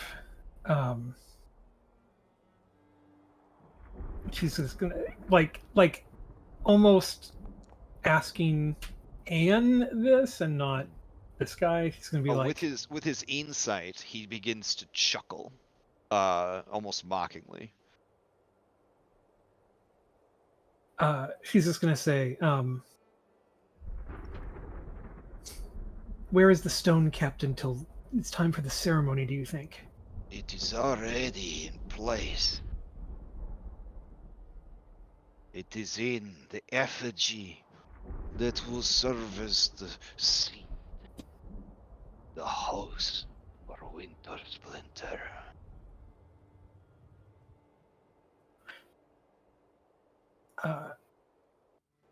Do we, this is because I missed a week or two, do we know who the Lady of Berez is? Is that something we have been told? You're assuming, based on context clues, that they're referring to Baba Lysaga, who has it out for the Order of the Feather. Okay. Speaking of, you hear a caw, and flying up through the mist is the raven. The raven shakes its head left and right as it comes to perch on Parple's shoulder. But seeing the druid, the Faithless is alive, she does not transform into her human form in front of him. Which is kind of silly, because they kind of know about them, but, you know, that's her prerogative.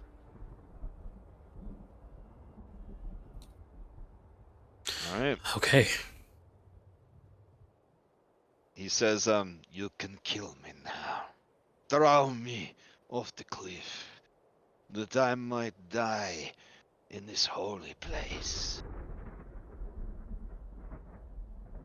Yeah, we're not exactly like you. And go ahead and gag him. Oh, wait, what? No! No! Do not take me from here, prisoner! No! And he tries to bite at anybody that tries to gag him. I'll try and gag him. Okay, give me an athletics. Okay. He will actively try to avoid this, but he's already restrained, so. Oh, okay. He put up a real good fight. Yeah. But him baby, CR half. So, yeah, you just sort of like give him like a quick brain to the side of the head, and while he's like dazed, you just stuff like a knotted rope into his mouth and add it to the rope that is binding him. Yeah. Okay. So as you do that, Robin's just going to say, a mummy who will burn, 6 druids, and then 3 witches who are doing a ritual. The witches might be distracted if they have to stay focused on whatever the ritual is that they're trying to cast. The mummy, we know we have to, we just burn him. Druids, we can kill the druids.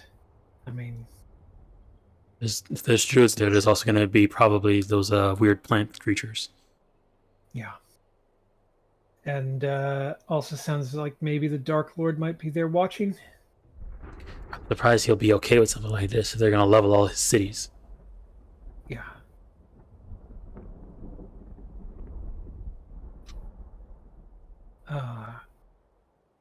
Why don't we just Maybe gonna he knows something we don't.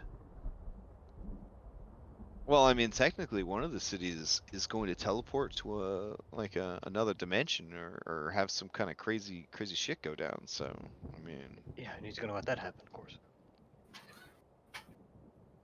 Right, well, who knows, maybe he came here to stop it.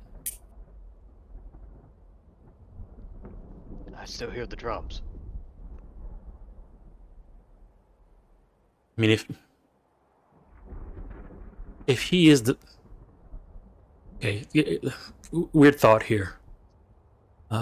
If he is supposed to be the land, whatever that means.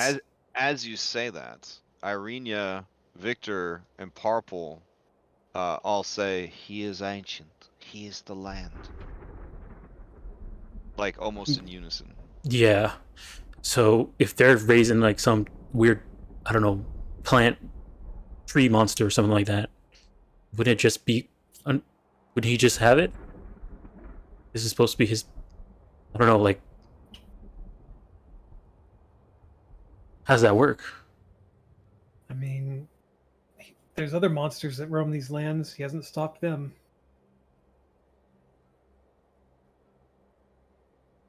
I guess that's true. Wayne, can you give me a history check, intelligence history?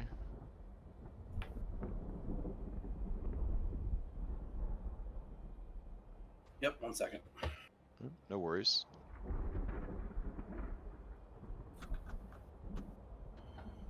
Maybe it has something to do with the Do witches. just a regular roll, or do Yeah. I need to? Okay. No, it's just a regular roll. Oh shit. Okay. So Does my bad luck spiral impact it though? yes, it does. Okay. Yeah. Even with bad luck spiral, something has been kind of nagging at you for a bit. You have heard from many people that Strahd has not left the castle, or not been seen, at least, in public in 40 years. But a good friend of yours, who likes to make toys for boys and for girls, and for all the in-betweens, claims that Strahd has purchased things from him, like, that has supported his work. And from what you could tell, that special friend of yours is not over 40 years old, ? So that just was sort of like in the back of your mind, kind of like, wait a minute. You know, like when you hear information, but you got other shit you're thinking about? Yeah. Yeah. It kind of like occurs to you that information does not line up.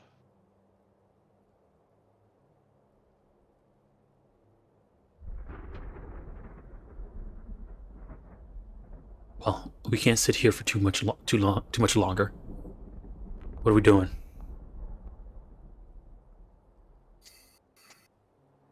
We know where the stone is. When they're doing the ritual, we might be able to take them by surprise. They are focused on it. Our whole plan was just to try and burn that tree, so... Maybe we can get up there, throw the oil. Or you can light it up, and then we just run. We're here for the stone, not the tree. I mean, if the tree burns, that's a bonus, but From what we understand, that stone is inside the tree. it's inside the effigy. Isn't that? No, the effigy's what they made in the. If I remember the drawing that Muriel made, it's in a stone circle on the top. And they're going to sacrifice it to summon the creature. Yeah, and the tree's right to the south. Okay. Of the stone circle. You think if we burn the tree, it might make some of those druids run towards the tree while we can go try and get the stone? Possibly. Muriel did say the tree gives bad juju. Or something like that.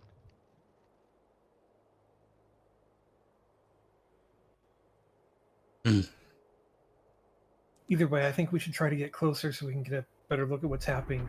All right. What are we doing? We can see the situation. What am I doing with this? And she holds up the scout. Yeah, down to one of these nearby trees. We'll leave him here. He's gagged. He ain't going nowhere. All right. Yeah, maybe the ravens will peck his eyes out. Tie him to this tree over here. Okay.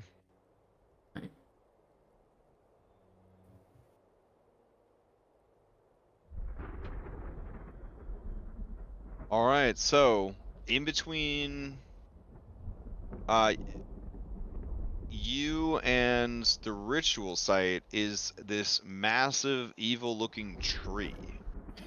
The tree does not seem to be the site of the ritual. Do you want to swing by the tree, pass by the tree, or give the tree a wide berth? I say we don't go near it. That's what I would say as well. Hey man, what if it turned out to be one of those huge, like a spider? All the more reason to stay away from it. Yep.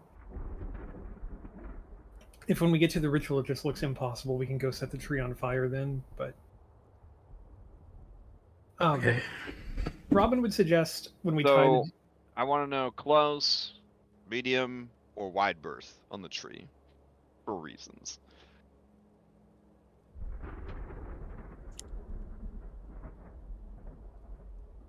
Because one, it will take longer to go to give it a wide berth. Like you'll have to find a way around that grove to make it to the ritual site, so that will slow you down.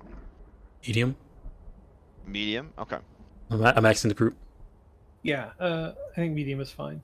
Okay. We can do medium. Yeah, Robin would suggest when we tie up the cultist guy here to the druid to like tie him facing the tree and not facing away from it. Okay. So that he can't like see or anything. Oh, kind of nice. Okay. Yeah. And at some point, she will want to know what this raven has to say as well. Yeah.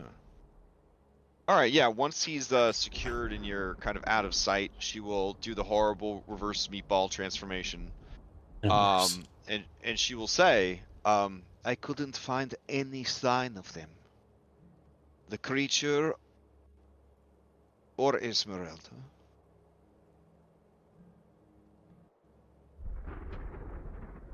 I looked everywhere. I checked all along the cliff face and the ground. And there were no signs of tracks or any sort of creature that might have grabbed the bodies. This place is strange.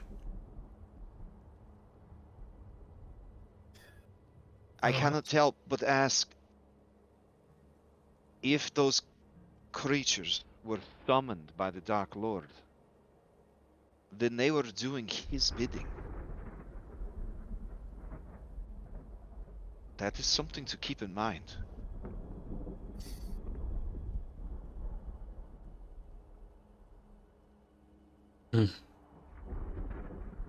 Let's get going then. Their actions were his actions. Yes?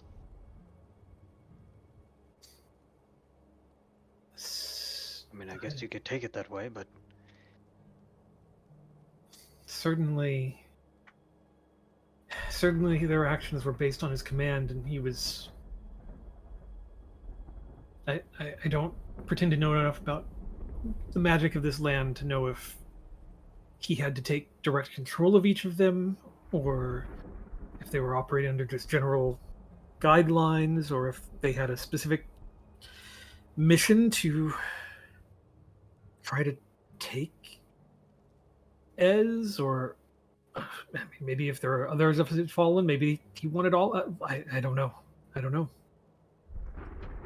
But certainly, I think it is worth noting that we need to be wary of any help he might offer us. It certainly looks like it comes with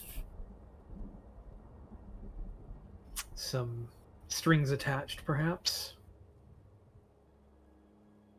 As you guys are having this conversation and walking and giving the tree a wide berth, you do look Medium over. berth.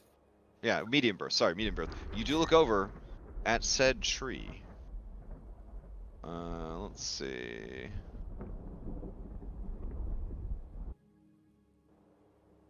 Mm-hmm.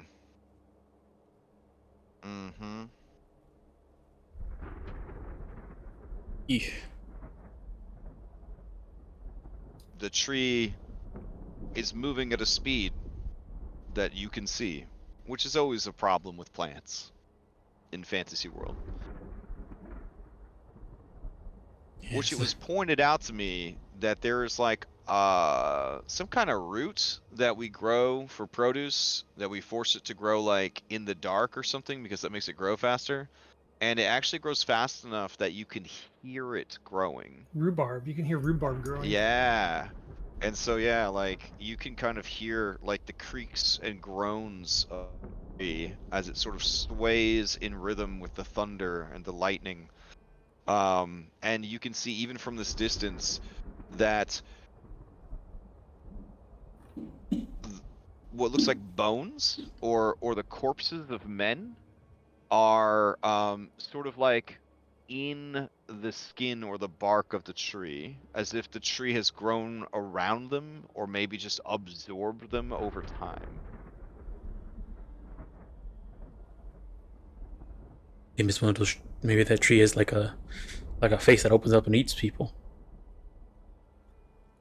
You get, without any special abilities, without any insight rolls required, you all get the feeling that this tree is very evil.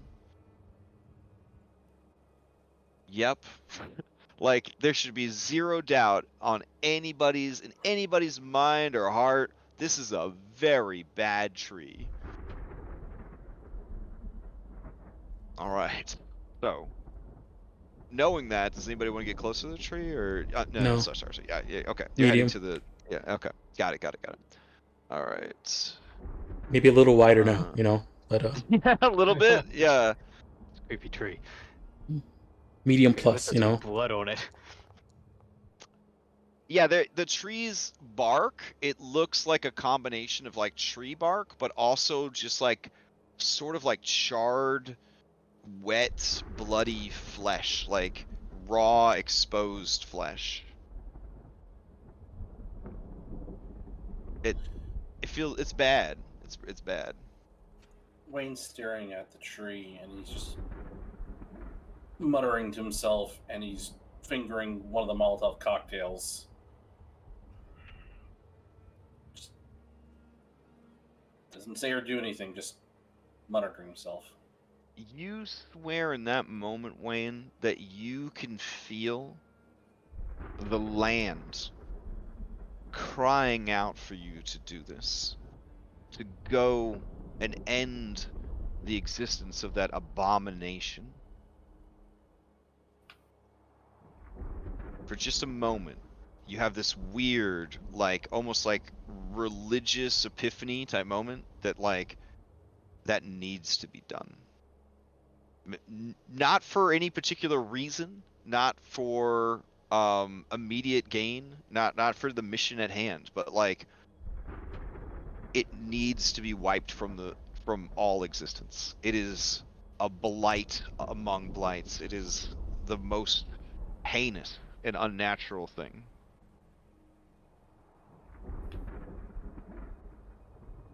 All right. As you guys get closer to the ritual site, I will advance time a little bit more because it took you some time to get here.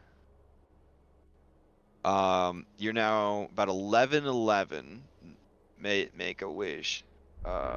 And since you guys are approaching from the north, I will put you on the north approach map because this dude, he got us covered. He's got us covered. And you want to talk about 1990s point-and-click computer game? Look at that shit. All right. Holy smokes! He is honestly, Benios Maps has made this campaign, which I was already excited about running, an absolute joy. An absolute joy. It's like we're playing Myst. Yeah, yeah. That's my my classic group. They just nerd out about it. They're like, oh my god, just playing Myst. It's amazing. So you see the effigy. It seems to be a very crude depiction of a fanged and horned humanoid. You hear the drum beating and pounding. You hear chanting from what sounds like mostly women. And you can see posted up over here, off to the side here, left-hand side, on top of these rocks is a flaming horse. Sitting atop the horse is Strahd von Zarvich, and then you do not see his lovely bride. But you do hear, adding to the cacophony of noises, you do hear the sound of wolves, ? But these are the most, how do I put this, hellish and demonic sounding wolves you've ever heard. And their horrifying, almost human-like howling screams join the chanting of the ritual.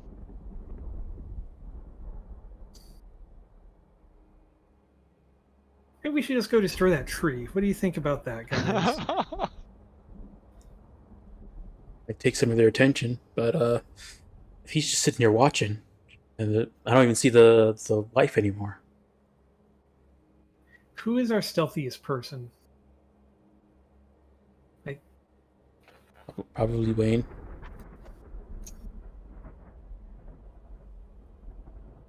If we could send someone to get kind of a lay of what's happening inside the circle.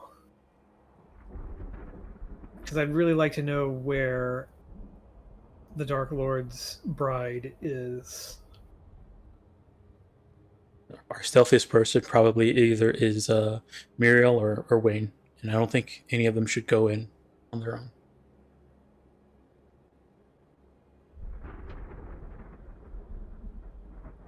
If anything, it would just be Wayne to get close enough to throw that firebomb of his.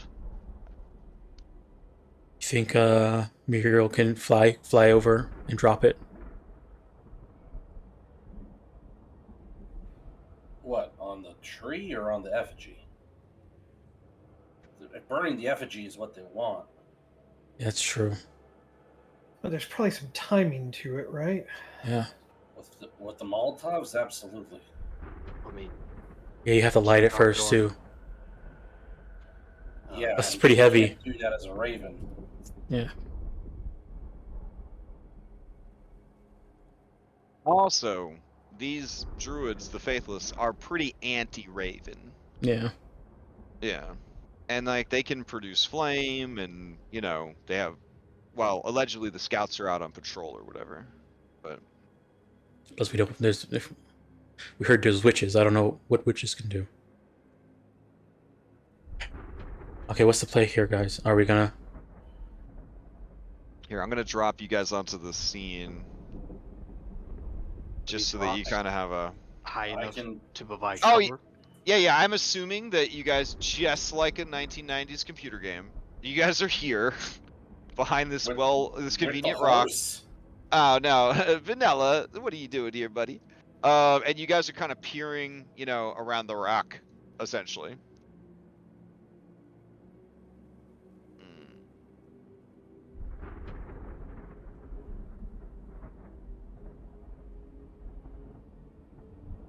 Hey, Robin's eye is better. Aw. Well, that's something. So Anne and Jason, you catch sight of a dog, off in the distance.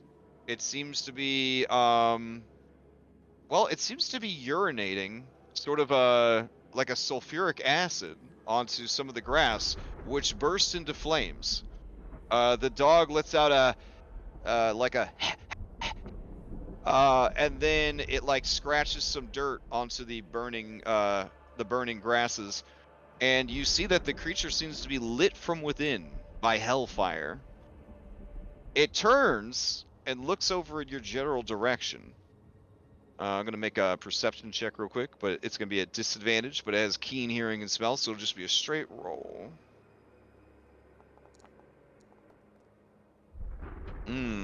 Okay, going off of everybody's passive stealth checks. All right. Wayne, you know what's going on. It lets out a horrible sort of guttural, like, crike, and then Dunbar is off to the races. Whatever this thing said to him in Doggo, it has unsettled Dunbar tremendously, and it looks like Dunbar is going to start criking back at it.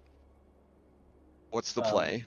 Wayne is going to scoop Dunbar up and hug him close, and like scritch his chest and hold him close and shh. No. Thunder buddies. All right, give me handle animals. I will tell you, his beagle crike may give away your location. Yeah.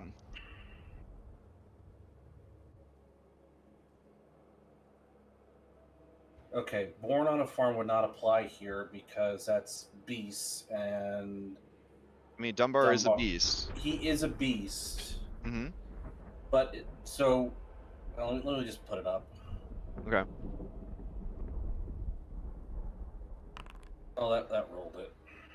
Non-aggressive, non-controlled beast are friendly towards you. Yeah, he's a non-controlled, non-aggressive beast. Yeah. All right. Yeah, there are no animals. Animals is a subcategory of beast. Oh, okay. All right. Well, I didn't see any die that came along with it. Just said that I used it, so I'll use that, and I'll roll for animal handling. Guidance expertise is a D4. Okay, I'll roll a D4. Okay. Okay, with that, 20, he calms down. You know that he is very afeared of this creature. Like, this is maybe the first monster that has shaken him, thus far, and he's seen a lot of shit. But this one right here is, he is coming undone. And he's just letting out like the saddest, scared sounds. This creature lets out another braying crike. And then you see, coming from the circle, a man who looks like he is dressed like a druid, but he is ancient. His skin paper thin. His adornments extremely ornate, woven of bone and flesh and antlers and leather. His beard is stained from essentially just age and time, and his eyes are two blood red orbs that stare out into the darkness. His face looks like it has been broken and sewn back together many times. He looks over at the beast, and the beast looks at him, and it is quiet. And you see stepping from around some rocks is the woman that was riding along with Strahd. She waves cheerfully at the druid, who, seeing her, takes a knee and bows his head in respect.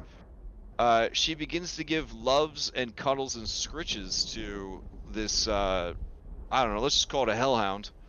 And then she looks over in your general direction, but does not say or do anything that would give away your location. And then with a loud, shrill whistle, she walks away, and you see the hellhound join her and 2 other hellhounds. And then they disappear behind the rocks. Is the druid still there, or did he go with that group? No. He watches her go, he stands, and then he turns and begins to head back to the circle that is currently out of sight. How far away is he? From your guys' current location, about 150 feet. I'm just going to whisper to the group, I could maybe take a shot with the rifle, but I'll probably miss this range. But, I mean, he's by himself. This could be our best shot. How far is Victor's 120 range? foot on his firebolt. Hmm. Yeah, you guys would have to get closer. You're what I would describe a safe distance. So assuming that your random encounter rolls continue to be kind, you could just camp out here. But if you wanted to get a better view, there is this circle of stones that runs all the way around the ritual site. So you'd either need to go through here or climb over to get a better view of what's going on. So what's the plan here, guys? Are we going in and doing this or no? Well, I could go and try and camp out by the effigy, try and steal the stone back. You guys go burn the tree. I could draw them away. I don't know. We should stick together, whatever we do. Looks like the wife just took the dogs out for a walk, so... If we're doing something, this is our moment. Yes. I think if we burn the tree, it's just going to pull people from other parts of the... It might pull the guards back that they had circling.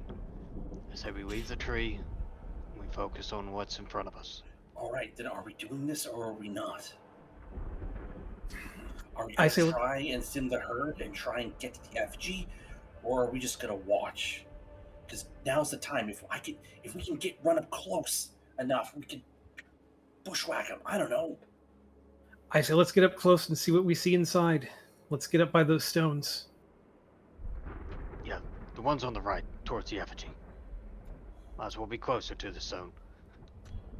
Okay, so you're going to approach from the side that has the effigy. Alright, so you will still need to give me group stealth checks, but to represent the conditions, I will give you guys advantage to the rolls, because you got the storm and the stones and everything else.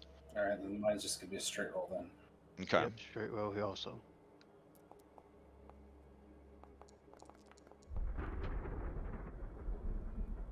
Alright, and let me figure out which map that is that you are approaching from.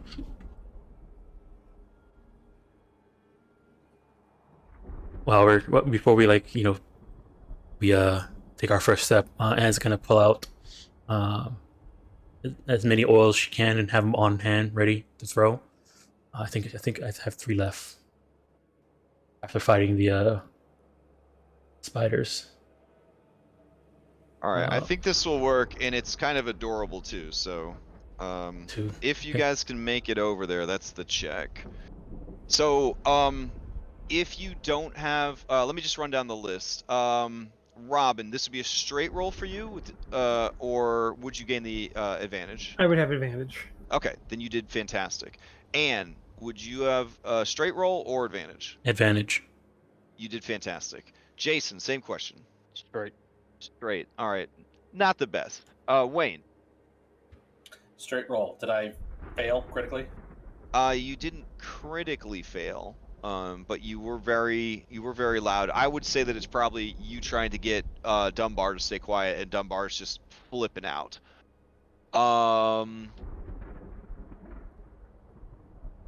That would be an even keel there. The problem with the druids is they have very good perception because they have high wisdom. Jason, you're close enough. I don't want to pressure you, but you're close enough to succeed at a cost out of combat. I'll do it for the group. Shit. Okay. All right. Your lack of confidence was with social skills. Okay, well that should be fine. Yeah, I mean, you already have I'm already defeated, so this can't get much Yeah. worse. As long as it wasn't the HP one. All right. Doubts. Okay. All right. So you guys managed to sneak around behind. Now you're going to be climbing up these rocks. They're wet in the rain, all that kind of stuff. But you guys have come so far. Let's just power through.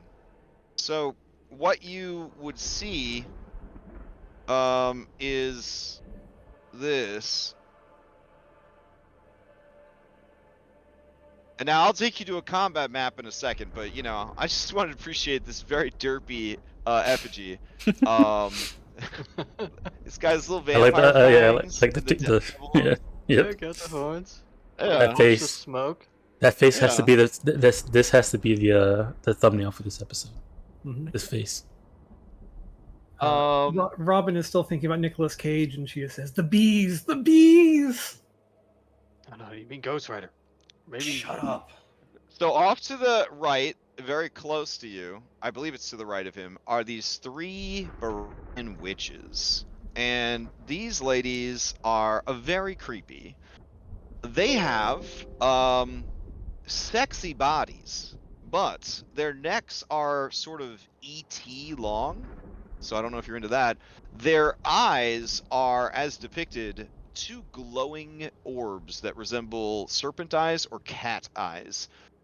Their arms are much too long and end in hands that have long fingers, each with an extra joint, almost like spidery sort of hands at the end of these extra long limbs. But beyond that, they got real fine bodies, you know what I'm saying? A lot of junk in the trunk, all that kind of stuff. They are wearing sort of torn and neglected clothing, and they have painted their mostly nude bodies with all sorts of profane and arcane imagery. They are around a little cauldron, and they are chanting and dancing and occasionally throwing reagents into it. The smoke is sort of curling up and joining with the flames of the pyres nearby. Off to the left is Varag and 6 druids who are essentially engaged in or preparing to begin some sort of complex religious rite or ritual. All right. And then I will take you over to the actual map.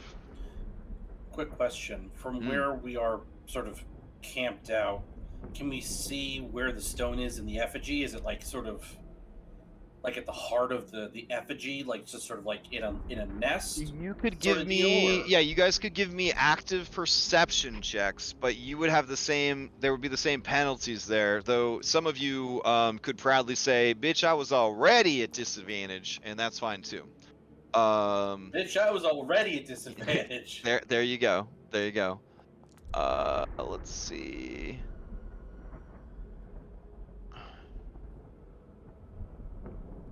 All right, this map is cool, but it's a little too close. I think you guys are going to want the bigger map to get a better sense of everything that's going on. All right. So I'll put you guys all over here.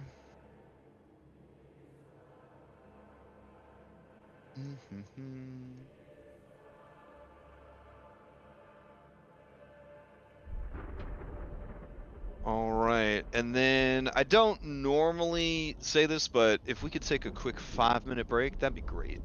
Right, no problem. All right. So I've started drinking water, like 64 plus ounces of water a day, to like, because I guess that's what people are supposed to.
You guys would all be in an elevation here. I could set you guys at the elevation you'd be at.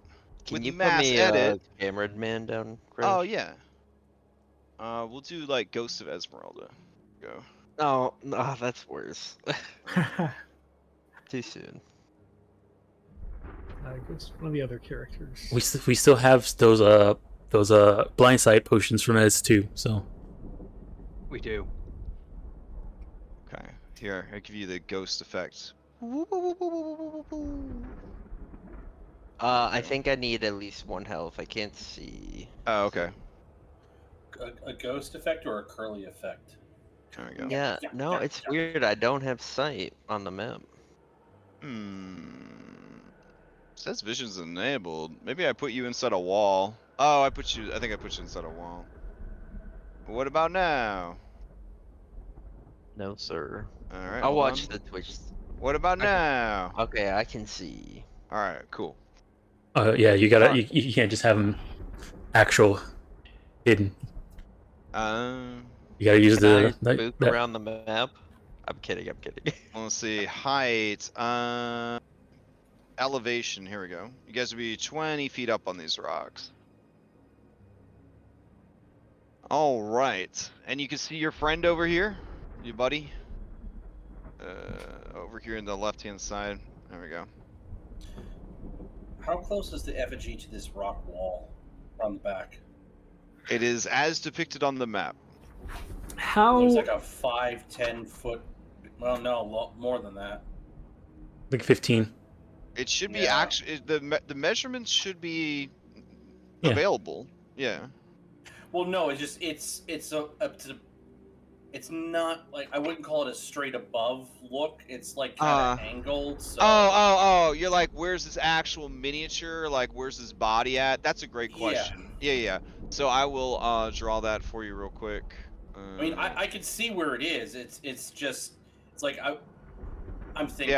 Yeah. He's those 9 spaces. Okay, cool. Yeah. Thank you. That is a great question, David. Thank you.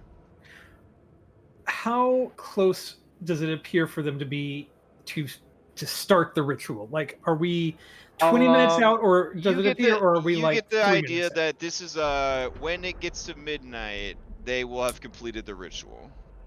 They will have completed it at midnight. They will not have started at midnight. No, it's already They're underway. starting right Yeah, we already started. It's already underway.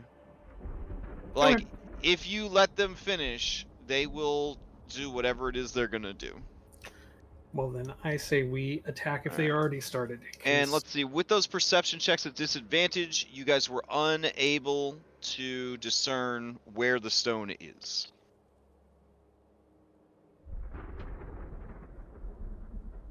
How engrossed do the druids look? Like, do they look like they're got their eyes closed and they're like mumbling away, or are they like open and actively looking, performing rituals and things?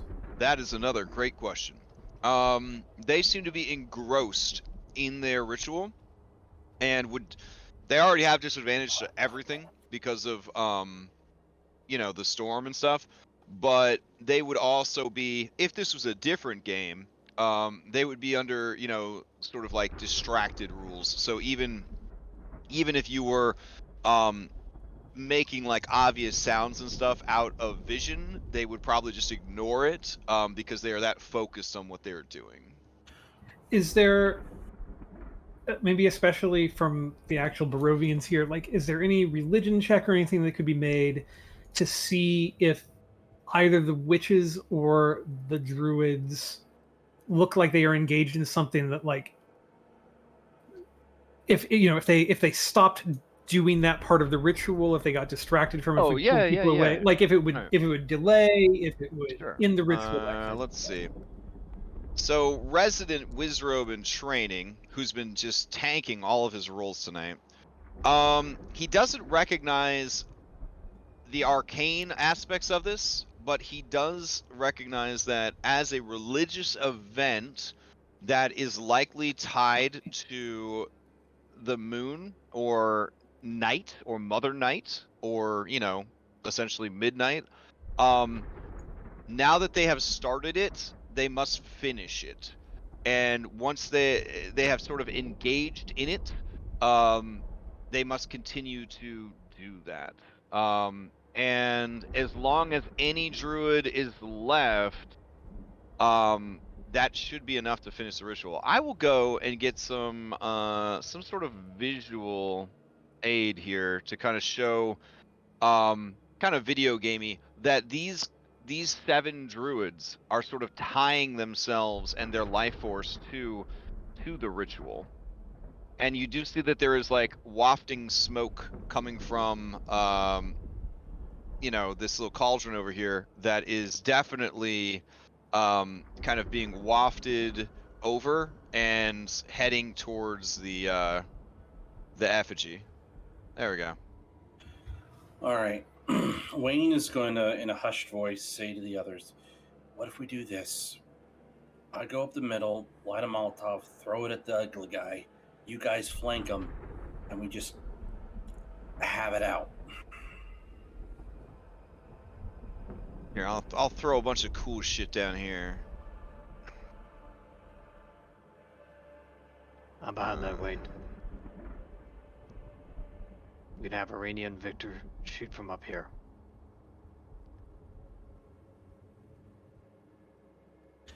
Does it? So the auras that you're putting around the effigy, are they just sort of like there, or does it look like there's like a field, or is it just like a general effect? Lightning does seem to be occasionally striking the effigy. So you feel that the storm may be summoned as part of this. Like maybe the boss druid has the ability to control the weather or something. It's just wild. So yeah, each of them is basically tethered to this effigy now that the ritual has kind of gotten underway. And for those of you who are like, a 30-minute ritual, you obviously aren't Catholic. Let me just tell you. Oh, that's a short one. Yeah, right? Listen. Listen. So what I'm wondering is actually if maybe these witches are our bigger threat. Because they're not, like, tethered to the thing? Yeah. Like, maybe they're here, like, as bodyguards? Like, Like, maybe we should focus more on them than on the druids to start with? I mean, I think Wayne's still light them on fire. yeah. Sure. What, the druids or the witches? Everybody. Everybody. The whole area. Well, I've only Keep got chucking. one demon inspiration to make it a straight roll with one of the Molotovs. So. Hey, you only got to get close. I've got a couple demon inspirations if you want to hand me a Molotov. All right, Wayne will pass one off.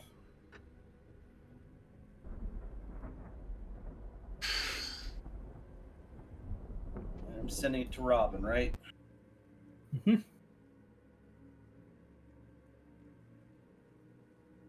There we go. That looks cool. I'm almost as cool as Red and Dom, maybe. I'm helping out a little bit by making those green things pop up. Oh, thanks.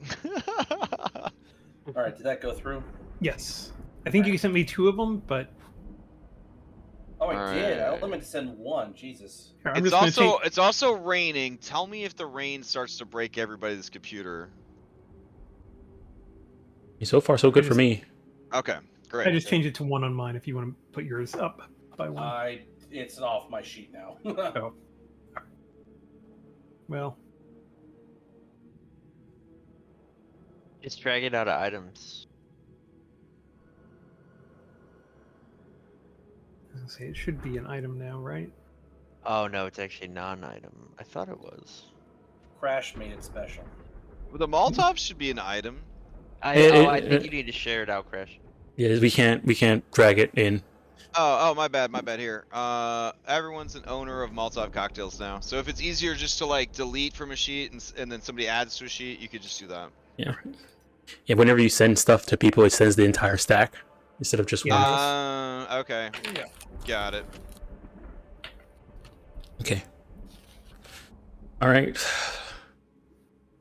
What order do we want to be in right now? I think Irina should not be that close to them. Her and Victor will probably just stay where we're at. Well, we can just sort of shift around closer to the witches, theoretically. Mm-hmm. I still say Wayne goes up the middle and everyone else flanks. I think that's fine, yeah. If Wayne goes up the middle and the rest of us focus on the witches to start with. So, okay, are we coming here to take out everybody here, or are we coming here just to get the stone and get out? We're here to take out the witches. We're trying to get the stone. If we can see the stone, maybe we can knock it from its perch. Why are we taking out the witches and not just getting the stone and getting it out? Because they're in between us and the effigy. While you're plotting and preparing, you look over and you see the coolest man you've ever seen in your life. Oh, wow. All right. Just right there at himself. I mean, right Crash, now. I wasn't ready to introduce my new character yet.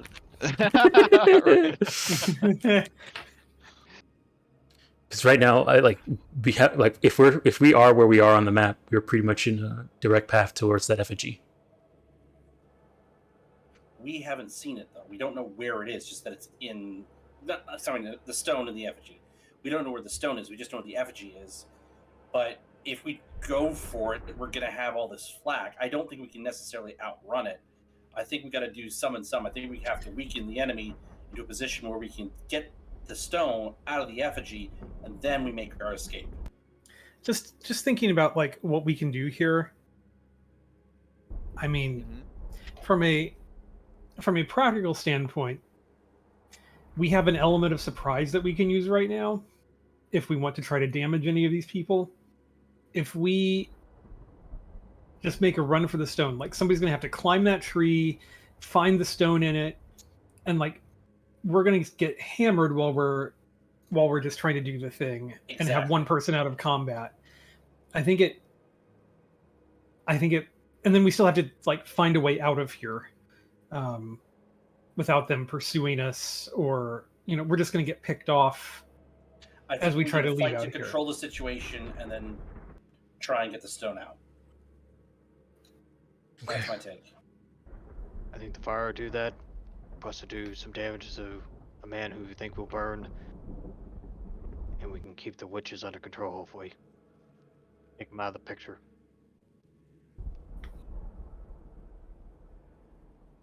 Okay. Yeah, I think also if we get the stone, then we're gonna have everybody turned onto us at once to like try to take us out. Whereas if we attack the witches, everybody's gonna turn towards us as well. They can't all, because at least some of them are gonna have to maintain concentration over there. Exactly. So we'll at least be dealing with a partial number and not the entire group. Whereas I think if we take the stone, it breaks the whole thing because they can't actually do the ritual without the stone, and we suddenly have everybody after us. At that point, we don't have to fight anymore. We can just use all of our time to run.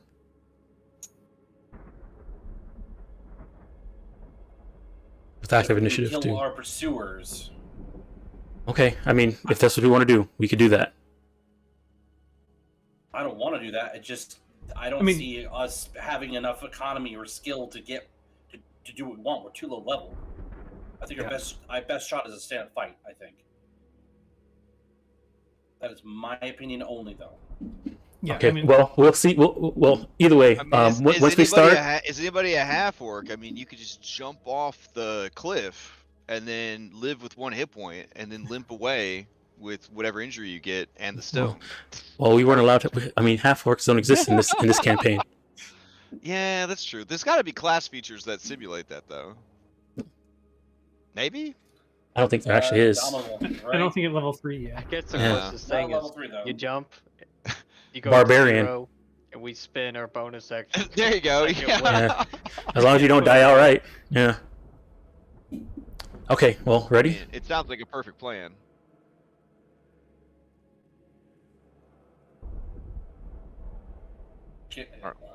Let's try and get in position. Yeah. Let me know if you want to move from your spot. It will be another it'll be another check for from stealth. From where we are. Mm-hmm. What is our access? Because we're 20 feet up, actually getting into the camp. What access do we have? Like, would we have to climb down slippery rocks? I mean, you're 20 feet up, so yeah, you'd have to get down from the rocks. So if you jump down, it would be 2d6, fall damage. Otherwise, you gotta climb/slide down, which would be, I would accept an acrobatics or athletics. All right. And if that's what you want to do with your surprise rounds, that's fine. If you want to do another stealth check to try to get closer, you certainly can. But if anybody moves their mini from where they are now, they got to do it with a stealth check.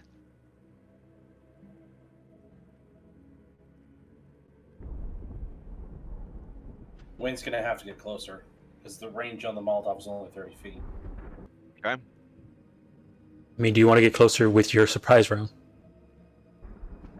Yeah.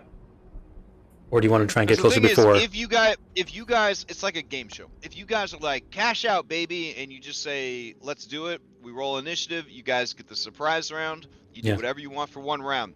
Mhm. If anybody wants to change their current position, you have to succeed at stealth checks. If you fail, you lose the surprise round.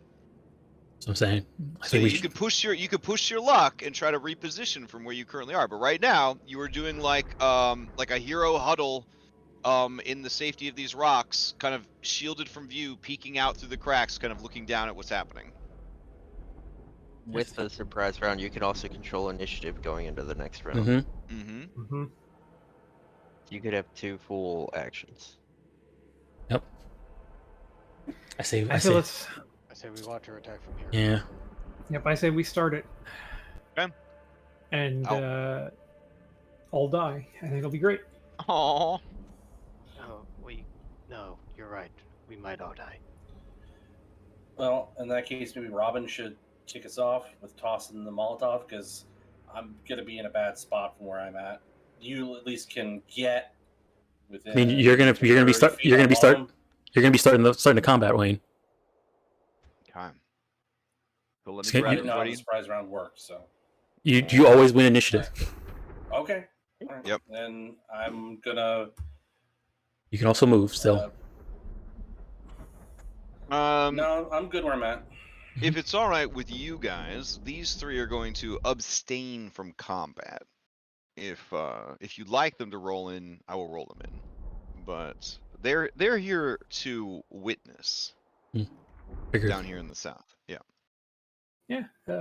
I mean, unless So- they want to help us, they Yeah, can get out. It's they're fine. doing. They can do what they want to do, I guess. Okay. Yeah. If they want to raise some more white I mean, stuff, that would be right great. now they're off doing their own thing, but they are there. They are there. All right, so everybody's going to roll some initiative, and then I will remove Dunbar. Okay, and then we'll remove the Ghost of Ez. It might be. This is a hard ass fight. Ghost of Ez. When your turn comes up, we will say that you can grant inspiration to 1 ally, and you can choose each round who you give it to. Very cool. Thank All you. right. Because you were the first of what may be many sacrifices to stop this. So I think that you are heavily on the minds of the people who decided to push through this and not just turn around and climb back down that 300-foot cliff. Yes. As And Henry, yeah. All right. Can I get a initiative roll from Jason, Ez, and Robin? Not that it really matters because Wayne always wins, right? So I guess I should just hit roll all Yeah. from now on. Okay. Yeah. All right. That You would can. actually save us a Yeah. lot of time in the future. All right. Let me grab. What? You okay? Yep. Okay. There was sort of like a strangled sort of sound there. Where is the Yesterhill fighting shit? Let's see. Yesterhill combat mix. Nah, dog. I want the real stuff. Give me the real stuff. Here it is. No, wait. Hold on. There we go. I've never seen a campaign as well supported as this campaign. I am spoiled for options at every turn. It's ridiculous. All right. Okay. Wayne, surprise round. You the boss. Okay. So this witch that's 40 feet away from me that I've got targeted, I don't have a name popping up for her. Oh, that's weird. Okay.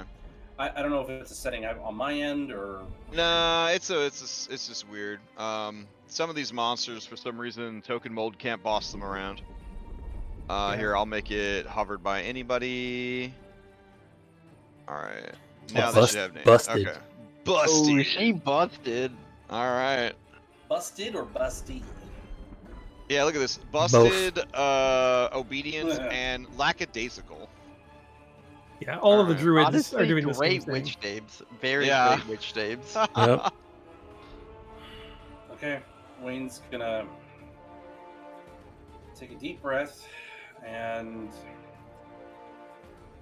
say a silent prayer, and he's gonna fire off a shot. Oh shit. Okay.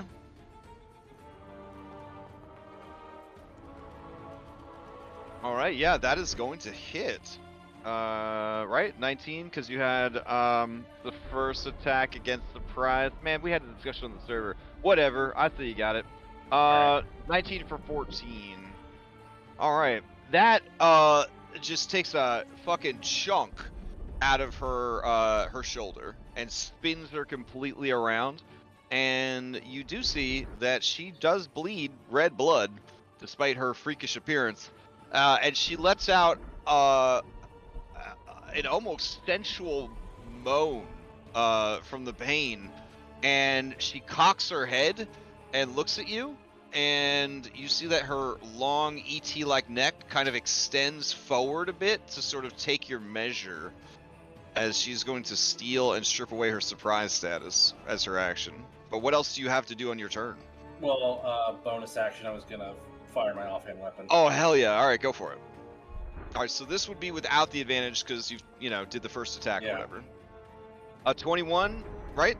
No, bad luck spiral, a 7. Yeah. All right, so 7 is gonna just shoot the ground in front. All right, you still got movement. You gonna stay up on the rock, or? This is actually not a bad representation, because honestly, if you jump down off the rock on the other side, you're effectively like leaving the fight, as it were. Is it? It would be like a ring out, essentially. Okay, it's raining. We're on rocks. This is not safe. I mean, does it look like I can climb, pick my way across, and get closer? And now that you are in combat, you know that moving across these rugged and rain-slicked rocks is going to require a check, and that failure will either result in not being able to move or falling off the rocks. I will stay put. Okay. Maybe get down, Wayne. They might shoot you. In that case, I will drop prone. Drop prone. Okay. All right. So unless anybody is adverse, he's gonna steal and start passing through the ranks to just sort of strip this away. Robin would use, I think. Oh. We do have the surprise, so. Yeah, since we have surprise, I think Robin's going to use one of her inspirations to keep initiative. Oh, I mean, they'll pass through their whole team. Their goal is just to not give you guys a advantage to an attack roll. That's all they're trying to do. Unless you want to spend it. And then they would pass back to you guys, and then you guys would finish up the surprise round. Yeah, like, they can't actually do anything. They're just essentially stripping away the surprise status. But if you don't want that to happen, you could, you could steal. But the only benefit there would be if you plan to do an attack against them. Does that make sense? Yeah, I mean, I guess we could get a bunch of people. Get your Molotov off. That wouldn't necessarily be a bad thing. I don't know, but it's your call. Like the thing here is, like, you can either spend inspiration to steal and then attack somebody who's still surprised and get advantage, or you can have them go all the way through and then use that same inspiration just to get advantage on your next attack. Yeah. What is the range on the Molotov? 30 feet for effective range. I think I'm like right within that. You to should... throw it at the witches. 5, 10, 15, 20. 30 to this witch. Okay, so do you want to interrupt and steal before she can pass to the others? I think I do.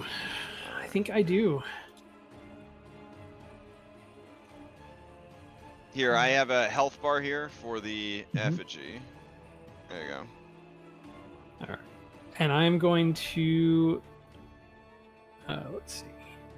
Let me get rid of one of my DM inspirations. So I will undo those for now. All right. Yeah, I'm going to throw this Molotov cocktail and at that witch and try to create an area of effect. Do you want to do this one that hasn't acted yet, so you have an advantage? Because they're still surprised? I mean, if it's within 30 feet of me, then yes. Oh, okay. She's 35.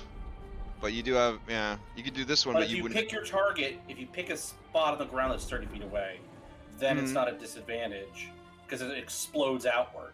Right. It just wouldn't do that. It wouldn't do the initial damage. You know, like a javelin of lightning kind of thing. Right. Yeah, she would just take the burst damage, not the initial damage. Yeah, I'll throw it. I'll throw it the one who's lost. That's very injured. Okay. Yeah, because if we can hit her, or you could just go crazy, burn one inspiration to steal and one inspiration for advantage on the throw. Or is it possible to take one step to the left? I'll have to roll. Any movement, I need an acrobatics or athletics to make sure you don't fall. And you can't use your bonus dex because you need your action and bonus to light it and toss it. Yeah. All right. All right. So, all right. Something like that. Ooh. Okay. So a 7. Let's see. On a miss, it lands 10 feet away from the intended target in the 8 direction. So that would be the top left. So 10 feet would be right about here. That's still fine. Yeah. So it would be there, which unfortunately does not hit the third one, but it hits these two. Okay. Mm-hmm. All right. So she doesn't take the initial 1 fire damage. But there is the 2 fire damage that goes off, and they both have to make DC 10 dex saves. All right. Here we go.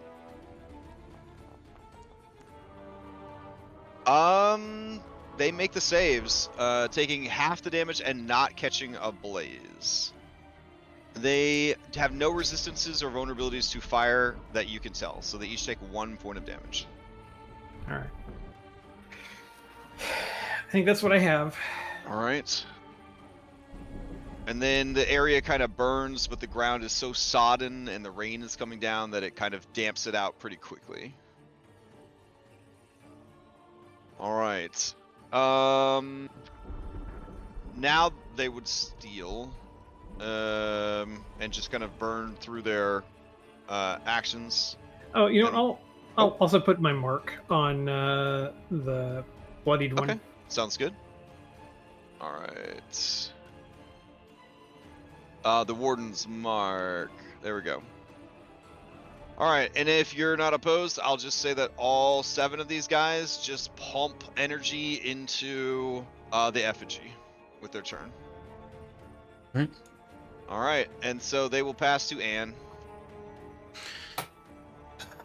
Okay. Ugh. Let me see here.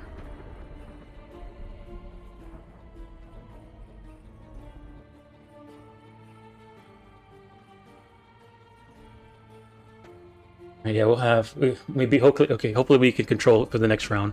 So what I'm gonna do is move and push past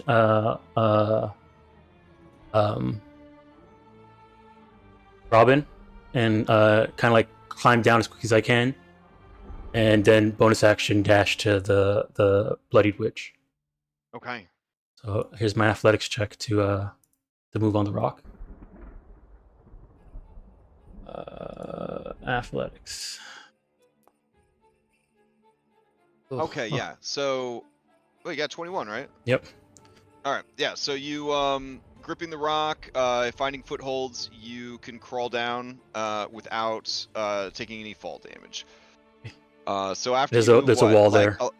Okay, so after you move about 11 feet, you can just drop safely to the ground, scamming. Yep. There you go. And then that would be, what, 20-ish feet of movement? Okay. And then? All right, I'm going to use the rest of my movement to move up, and then bonus action dash up to this this witch. And then I don't have anybody to give me advantage, but damage is damage, so I'm gonna go ahead and with you got DM inspiration to give you advantage. Don't have any DM inspiration. Oh shit! Okay. Yeah, we're out of Faxpiration. Oh shit! Okay. Fanspo. So right. Wait, actually, I got some points right now. Can I? Okay. We'll go ahead and do 2 attacks. One with my dagger and one with the short sword. Dual wielding. All right. Here it is. So we'll go. So T, and then short sword first. Man, if I had, yeah. if I had advantage. Goodness. All right. Fortunately for you, 14 damage. Takes her out. Yes. And out of morbid curiosity, you collapse one of her lungs. All right. Just out of to make sure things are okay, and because it's the same target, I'm gonna just offhand stab her with the dagger just to make sure. Oh damn! All right. Yeah. So you coup de grace her. As you're doing it, you should be looking one of those witches dead Yeah, in the I'm eyes. looking at the obedient witch next. Oh man. Okay, so you hear all like the vertebrae in her ET neck, just sort of like popping and crackling as she turns her head almost upside down, quizzically staring at you. Somehow her hat does not fall off her head, and now that you're closer, you see that the hat sort of writhes and slithers as if it is a creature of its own. All right, I'll pass to I'll pass to Jason, I guess. Alright, I'm gonna do an athletics climb down. Okay. Is that disadvantage? All right. Woo, no problem. 20, yeah. So you would use what, 20 feet of movement and then drop down the rest of the way. I got 10 feet. Oh, action dash. That one's dead. Yeah, well, it's not too much options around here. Maybe.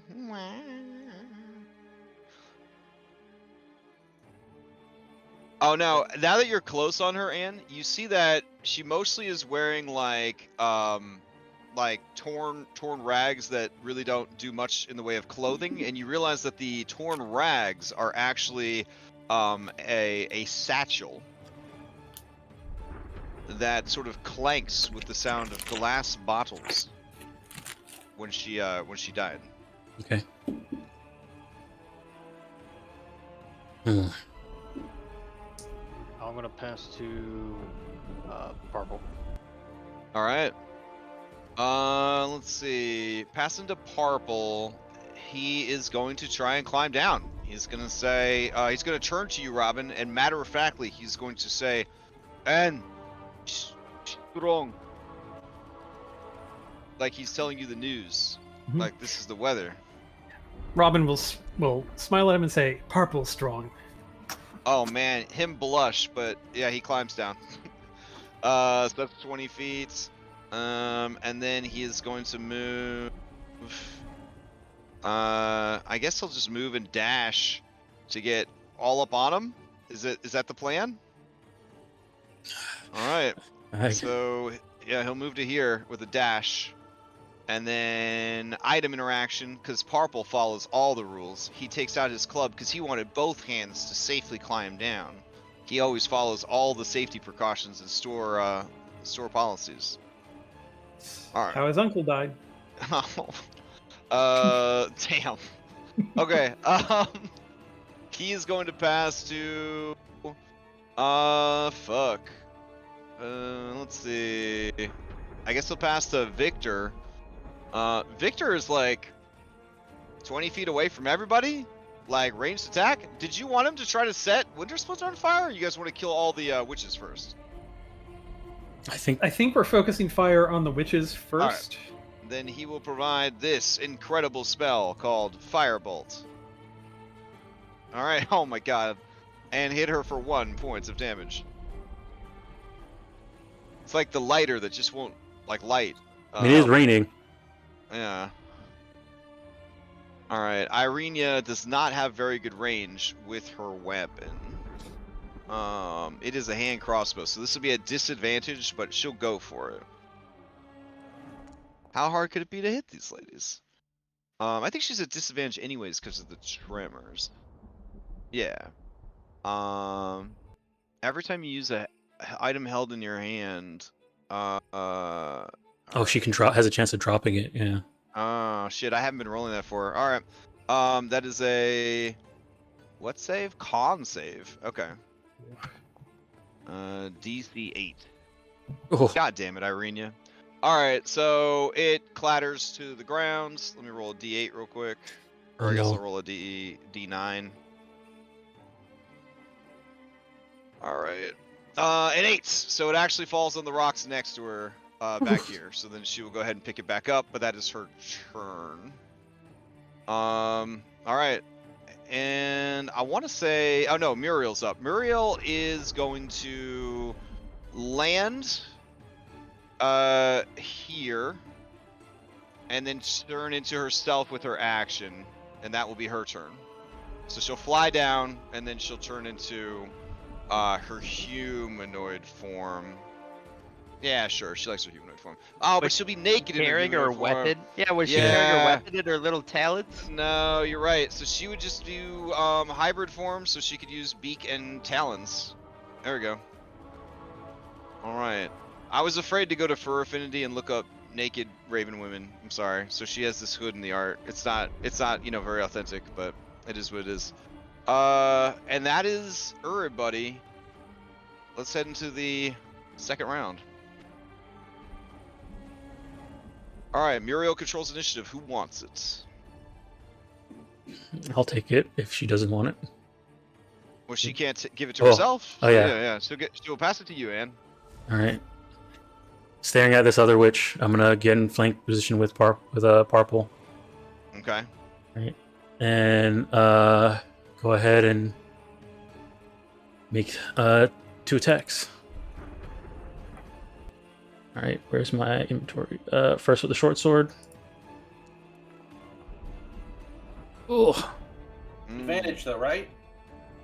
No, I don't have advantage. They have advantage. Not with an ally flank? No, that's supposed to. That's the biggest misconception of the 5e rogue. It just ally just gives you sneak attack. That's it. Yeah. Yeah. All right. Here is your complication.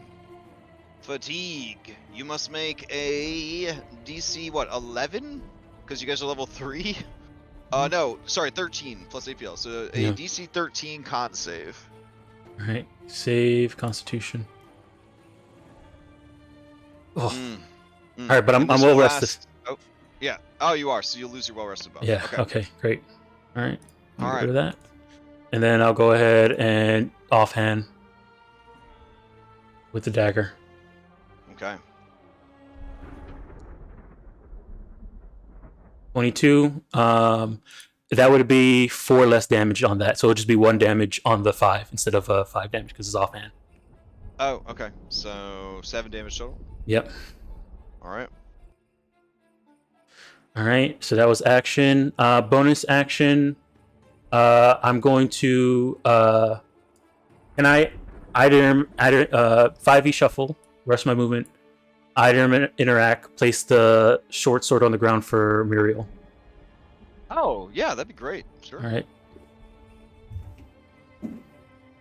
Okay, so that's what I'll do. That's off my sheet. I don't have it equipped anymore. Okay. Right. And then I'll guess I'll step back to over here. Okay. Actually, I do have a bonus action to disengage. No, I'll stay flanking with Purple. And Okay. I guess they'll steal. They'll steal. Unless somebody wants. Steal, yep. All right. So Barovian Witch. Okay. All right. As a bonus action, he is going to use Tasha's Otherworldly Guise. Uttering an incantation, she draws upon the magic of the lower planes to transform herself, gaining the following benefits until the spell ends. This is why we wanted to get them out of the way first. All right, so you watch this already, like, sort of deformed woman take on a more demonic form. You see spectral wings burst from her back. Her skin hardens up with scales. Her fingers grow shining silver talons. And she seems to move with a quicker alacrity than she had. The silvered claws begin to drip with acid. All right. Then she is going to take stock of everyone here. Look over at the druids, and she is going to. Let's see. Yeah, she's going to turn to Purple, and she's going to lean forward with that very creepy, like almost serpentine neck, and you can hear her whispering to Purple. And Purple has to make a wisdom saving throw. There we go.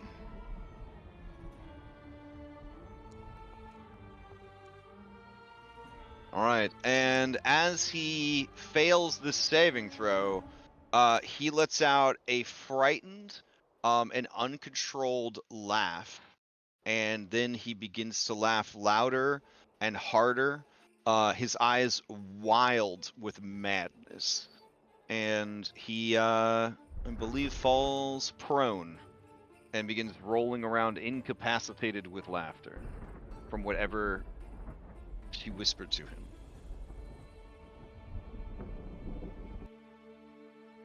All right, and then the woman sort of stands, and as she does, you can hear like the bones sort of like crunching and popping, and the sinews sort of moving around, so that she stands as tall as you, Anne, and then using her hands, she begins to circle around you. Coming to stop there. And then she just blinks one eye at a time, left then right at you, and passes to the other witch. Alright. This witch, you hear the horrible sounds of her body transforming as she performs this otherworldly transformation on herself. She is going to flap her wings and take flight. Let's see. Over to here and gaining elevation as she goes. Muriel get a opportunity attack? Oh yeah, I forgot Muriel was there. Yeah, I guess you would, because I wasn't paying attention. Alright, Muriel will attack with her beak. Yeah. Let's see. Where's her beak at? Alright, I'm just gonna use this dagger for her beak. They're pretty much the same. Yeah. Why didn't it do crit damage? That's weird. Alright.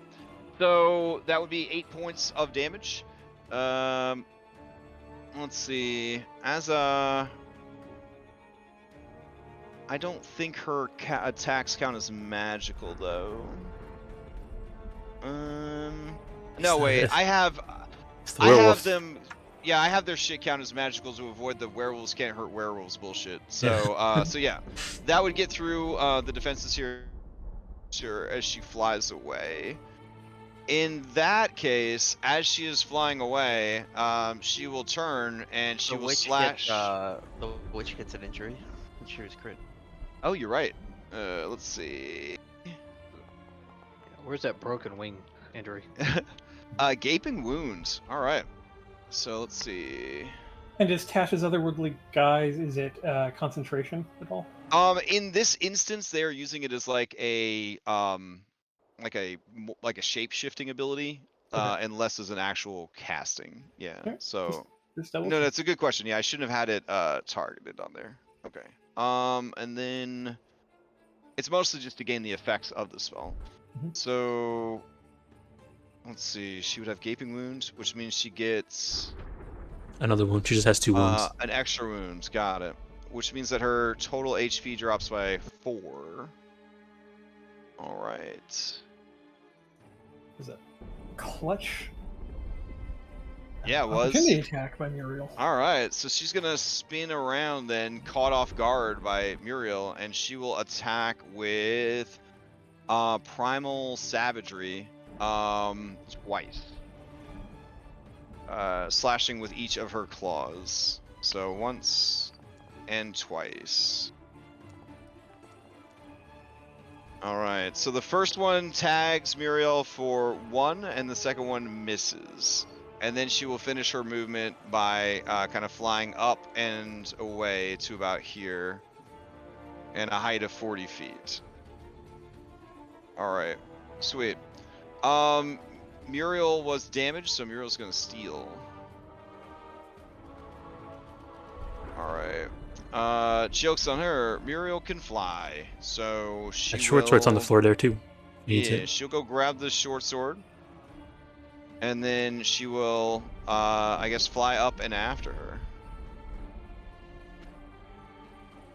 All right.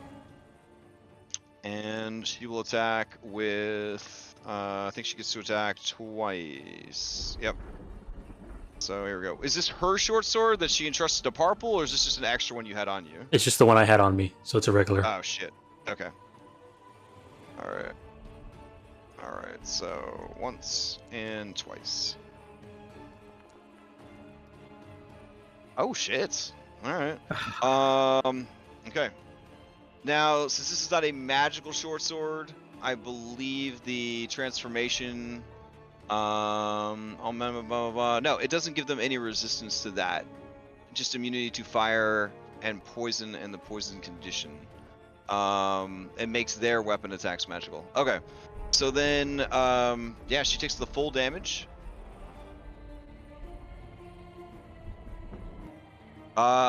And dies, falling from the sky with a sickening crunch on the ground. And Muriel lets out a caw-caw of victory. Heck yeah. All right, she will pass to Robin. All right, Robin's going to try to climb down. Okay. Athletics or acrobatics? Yep. Sorry, with all the effects, I'm running slightly slow, so it's taking me just a second. There we go. Let's see if it. Oh, Ghost of Ez never got to go at the end of the last round. Oh, shit. All right, who did you want to give your thing to? Robin. All right, Robin, you have an inspiration. All right, so this will be with advantage. Oh, can I use my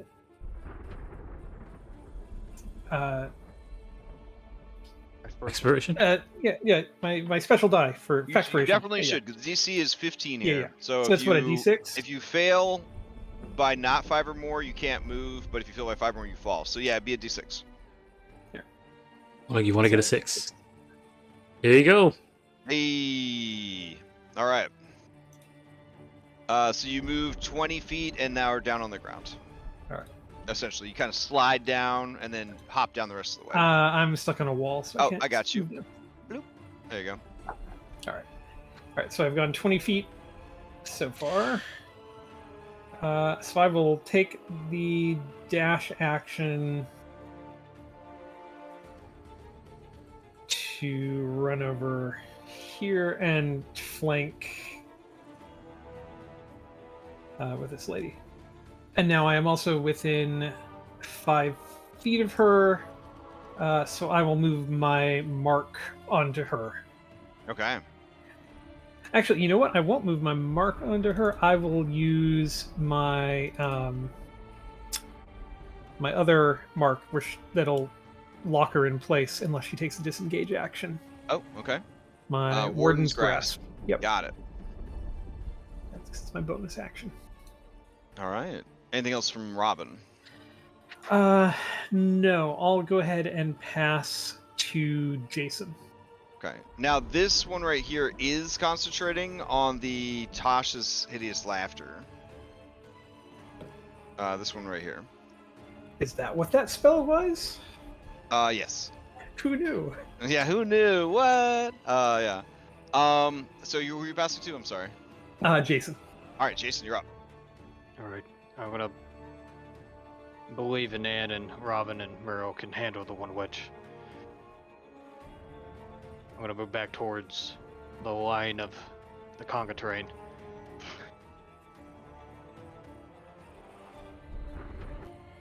All right, it's All right, as you approach, Svarog, the Druid Elder, looks over at you. I don't meet his gaze, That's smart. and I will or it's I guess dump all this. Right, fighting spirit into dangerous strikes. Oh man. Using the guardian sword. All right. So that's a straight row. Okay, 13. They are protected by bark skin, so you are trying to hit an AC of 16 on these guys. All right, I'm gonna go ahead and knife and surge. Okay.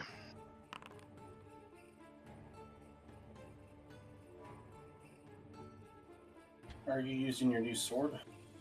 Mm-hmm. Yeah, I did. DC says Guardians. Yes, you are. Yeah. It can be used as a +1 sword without attunement.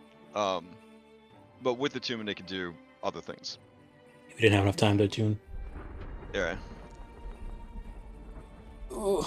Oh, okay. Ooh, it was teasing. It was teasing. That does hit though, for 7 points of damage.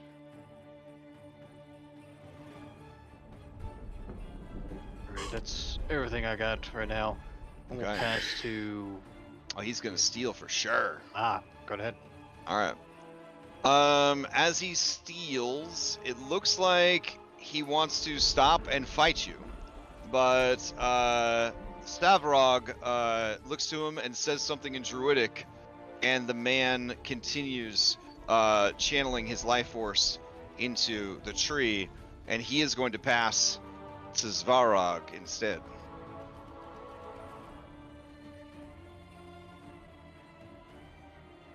All right. Svarog's turn comes up. You hear the bloop of one Paragon action, knowing that this is an elite creature.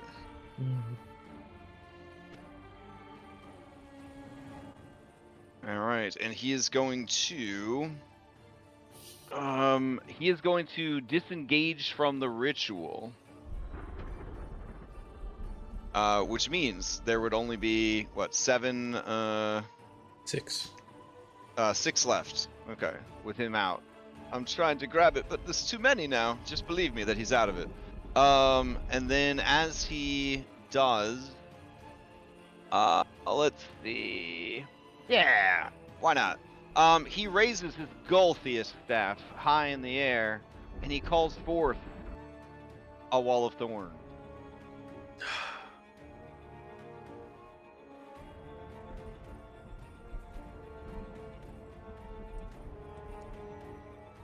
The Wall of Thorns is, of course, targeted directly at Jason's behind. You create a wall of tough, pliable, tangled brush, bristling with needle-sharp thorns. The wall appears within range on a solid surface and lasts for the duration. You choose a wall to 60 feet long, 10 feet high, and 5 feet thick. That is a 20-foot diameter. Or a circle that has a 20-foot diameter and is up to 20 feet high. All right, I think he will opt for the 60-foot long one. I will just draw it with this fine marker tool here.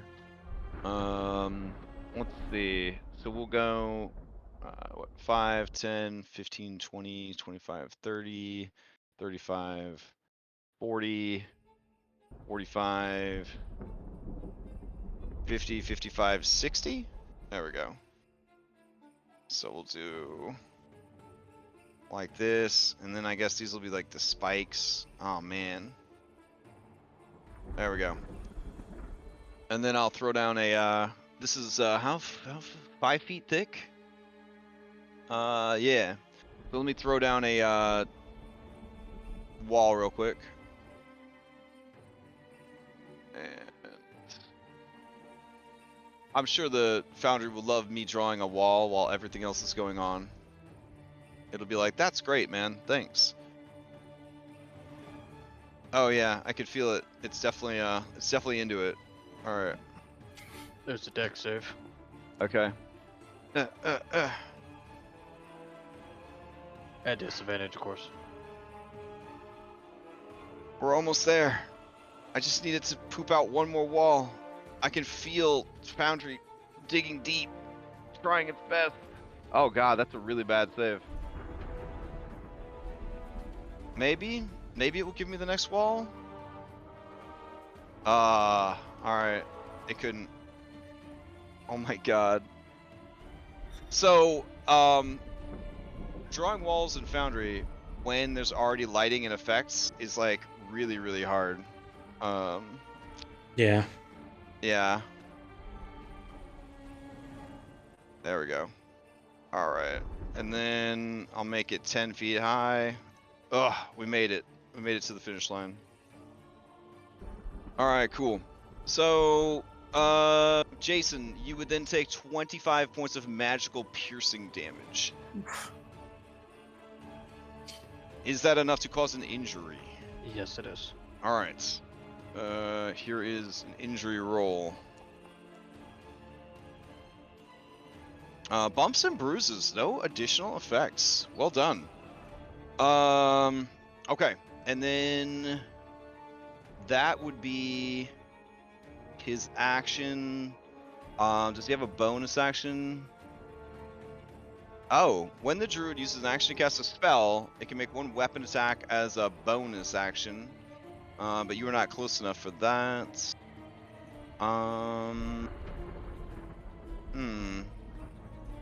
Okay. I guess that is that for him. All right. He will then pass to Wayne Larson.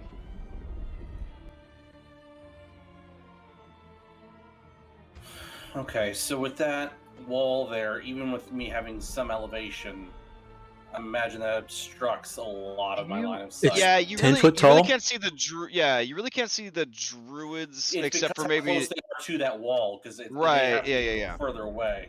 You can see Winter Splinter and these 3 druids back here, like the 3 furthest druids and Winter Splinter. Okay.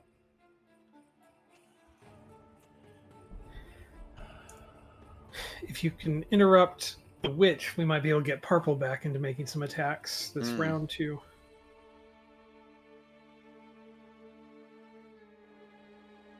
Yeah. From where I am prone, can I still shoot at her, or do I need to stand up? Not that it Attacking for prone, you'd have disadvantage, but you've already have disadvantage. You I might have disadvantage anyway. All right, yeah. I'll stand up just cause. Okay. It's very liberating to just know everything's a disadvantage. You can do the wildest, craziest shit now, and you're already there. Oh, I'm thinking about it, but yeah. It's a matter of what makes sense. So, Wayne's gonna dig deep, and he's gonna try and wing this witch. Okay.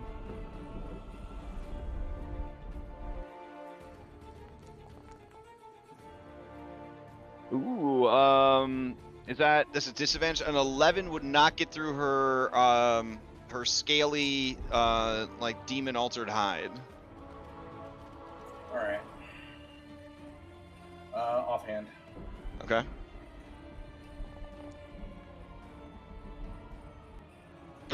Same deal. The first one actually hit her and kind of bounced off her magically enhanced hide. The second one just goes wide of the mark.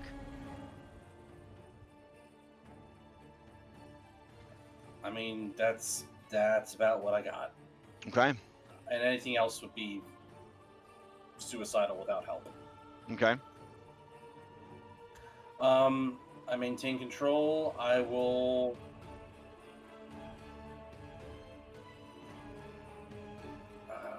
I'll pass to Victor. Okay. As you pass to Victor, Svarog is going to use his one Paragon action to summon Blight. Oh no! Hopefully it's not needles. Anything but needles. All right, special requests from Anne. You see bursting from the wall thorns, needle blights. Let's see how many he gets. Hold on. D4 plus 1. Ooh. 3. Okay.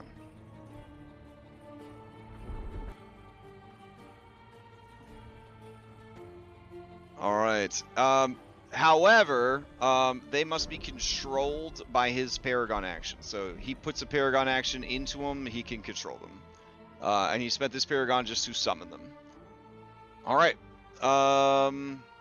So you pass to Victor? Yes. Okay. All right. Victor is going to... Well, he's like... He says, you need to disrupt her spellcasting? Yes. I have just the thing. Do it. And he's going to cast a level 2 magic missile. Ah. All right, so she has to make 4 checks and takes a lot of damage. There we go. And that'll do it. She loses concentration. And when she is bloodied, this might be another one that doesn't actually get to use their cool bloodied action because they took enough damage to kill them. Let me see. Okay, so she doesn't need to actually make all those because she failed the first one. There we go. All right, so Parpel stops laughing. Is still prone though. She, however, gets back her doesn't get back, but she activates her bloodied ability. So the Witches of Barovia, when they are bloodied, they, as a reaction, can cast a spell that normally requires an action to cast. And so she will. Yeah, sure.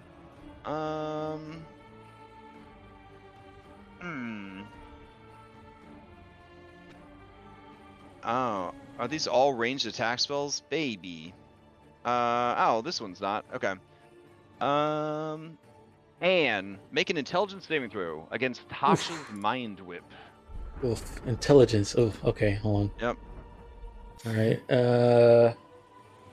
It's weird how they have all the Tasha spells. So, 12. 12 is actually the DC. Rogue is proficient. I forgot. Yeah. Rogue is proficient in intelligence saves. So you only take, what, half the damage and none of the nasty effects. All right, great. I'm glad I put my my one ability score for my race inside intelligence. Beautiful. And then with his turn finished, he's going to pass to Irenia. Irenia with disadvantage is going to try to finish that lady off. And here's the con save to see if she drops her weapon. She does. Christ. So that shot never happened. I think it's It's after. It's after? Yeah, it's after you use it.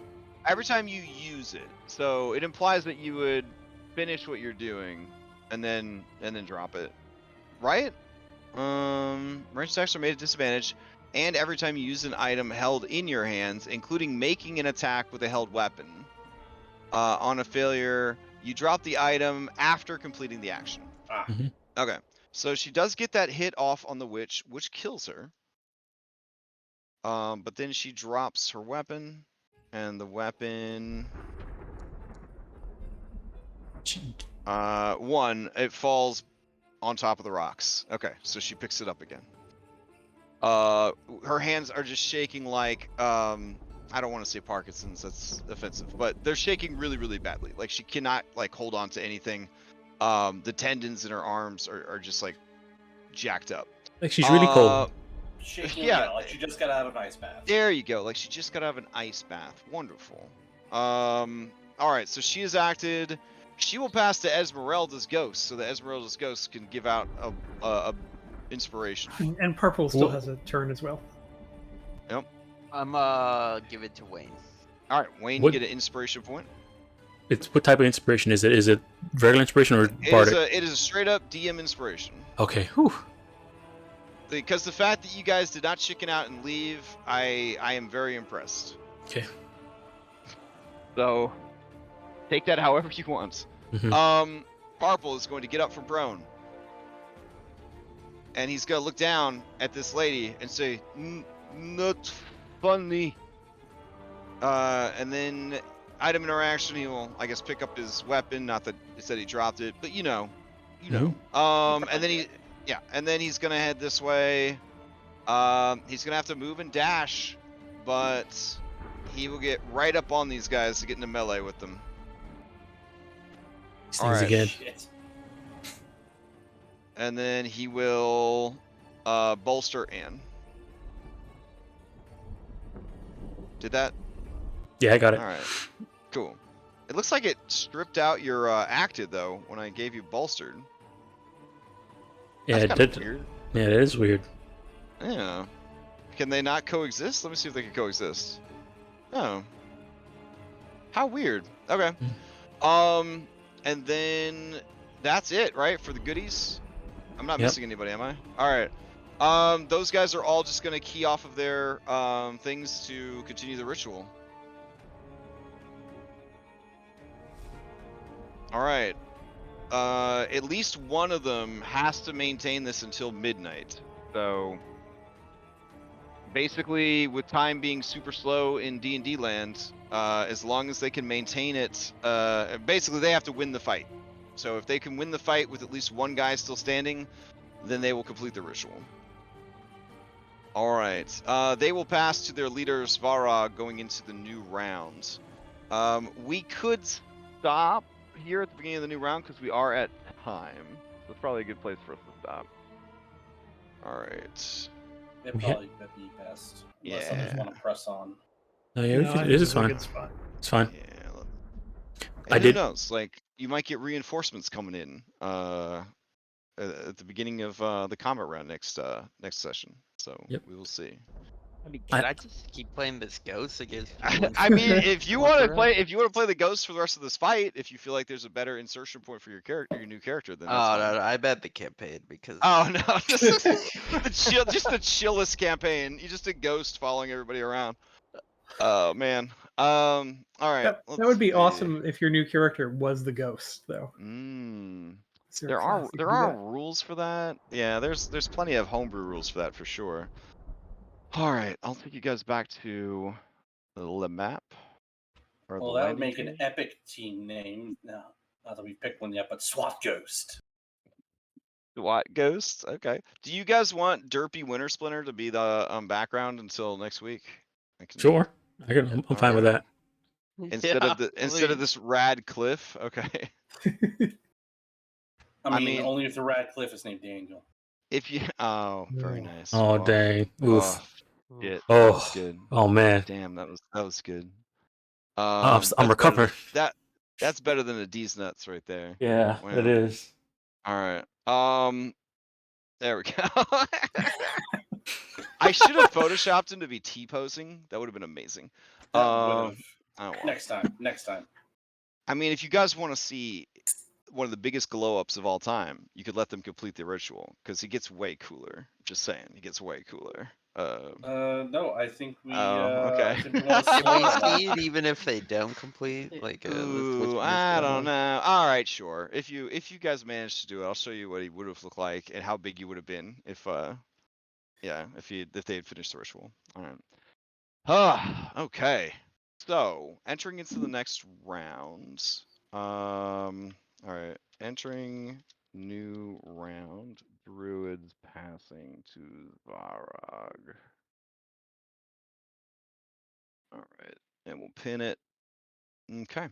Well, again, super impressed that you guys decided to push through. I would have also been impressed if you decided to leave because I would have been like, wow, it takes a lot of courage to be like, you know what? We're in over our heads. Let's get the fuck out of here. So really, I would have been impressed either way. I was impressed you showed up to play D&D tonight, honestly. But yeah. So I don't know what Dom and I are. We're going to talk about Celeste tomorrow night, right? Finally, like a month later. Yeah, we talk about Celeste. Yeah, we talk about Celeste. All right. All right. What we learned about being a DM from Solasta? I think we did already had that conversation, but we can talk about it again. I think we talked about Solasta once, but I was going to say, if you want, since you're setting up your Pathfinder, server, you want to just talk about setting up Pathfinder in Foundry, or? I feel like it would be a very hurtful conversation towards Foundry, Dungeons and Dragons, and Roll20. Because I want to hear. Then you should just talk about Westerns. And last week you were saying you wanted to go back. You want to include. Because what I want to hear, the absolute value.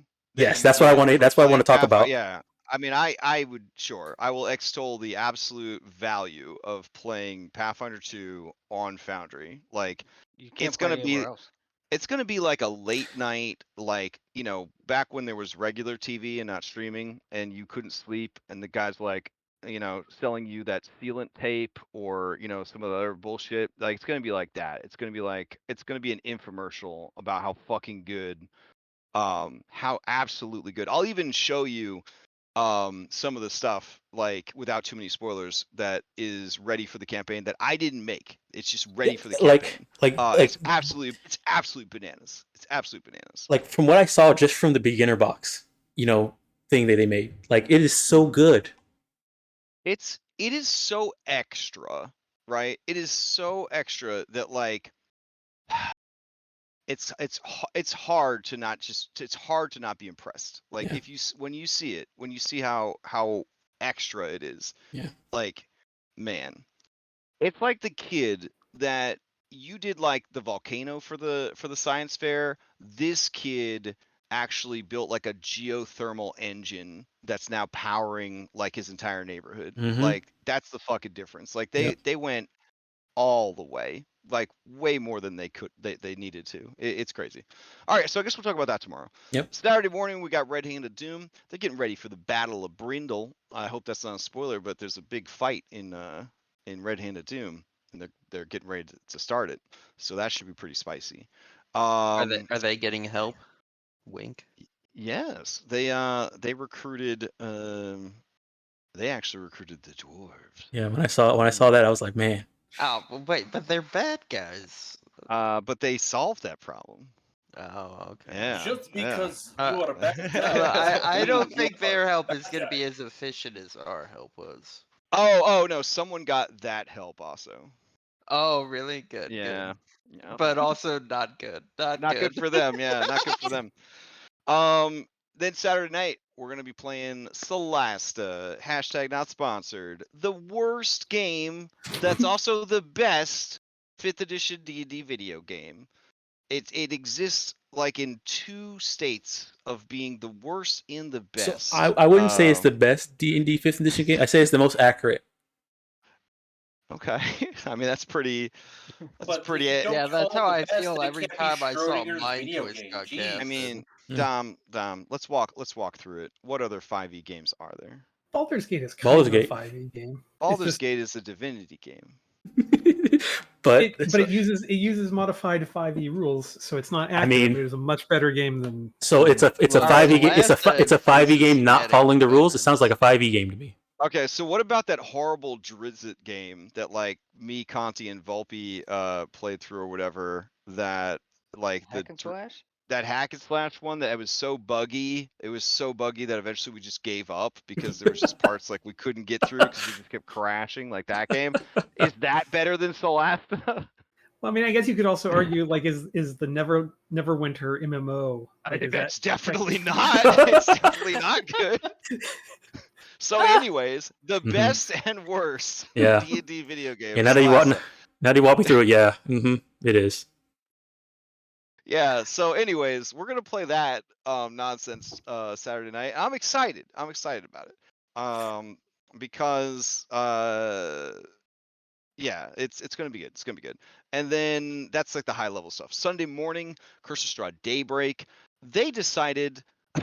Davian was like, yes, the Faithless Druids, they're up to no good. We need to, well, I would never put this on you, but if you could help us to, like, fuck all that. Like, we're done with Druids, buddy. We're out of here. And they were like, whoop, and they left. So So yeah, they're heading back to town. They're heading back to town. So they don't know, and you shouldn't tell them that they're gonna have a giant tree kaiju to deal with. But they'll find out. They'll find out. And then Sunday night, our Star Wars campaign continues. I'm pretty excited for I excited for our Star Wars. I'm sorry, Mythic Odysseys. That's what I meant to say. Mythic Galaxies. Mythic Galaxies. Yeah. If you're gonna time travel through time and space, there's only one real place to time travel. Plus, with the Scrabble tournament already sorted out, I had to come up with something else for them to do because they exist outside of time and space, so they couldn't possibly give you the same content as the other campaign because that wouldn't make sense for them being outside of time anyways.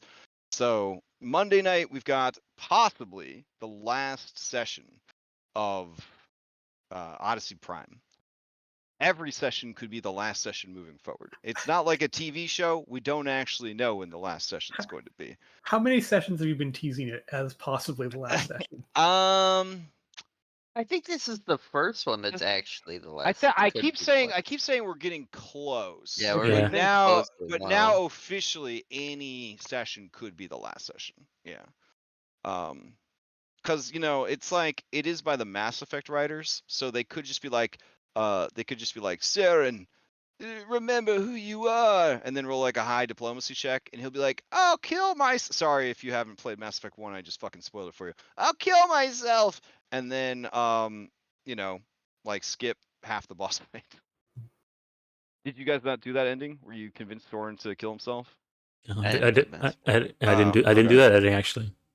Oh yeah, you still have to fight his possessed corpse. Yeah. But you just keep rolling. You basically bloody him though, because like he killed himself, so he has like half health for the fight, which I thought was kind of neat. Like not a lot of games let you actually diplomacy your way through half a boss fight, so I thought that was kind of neat.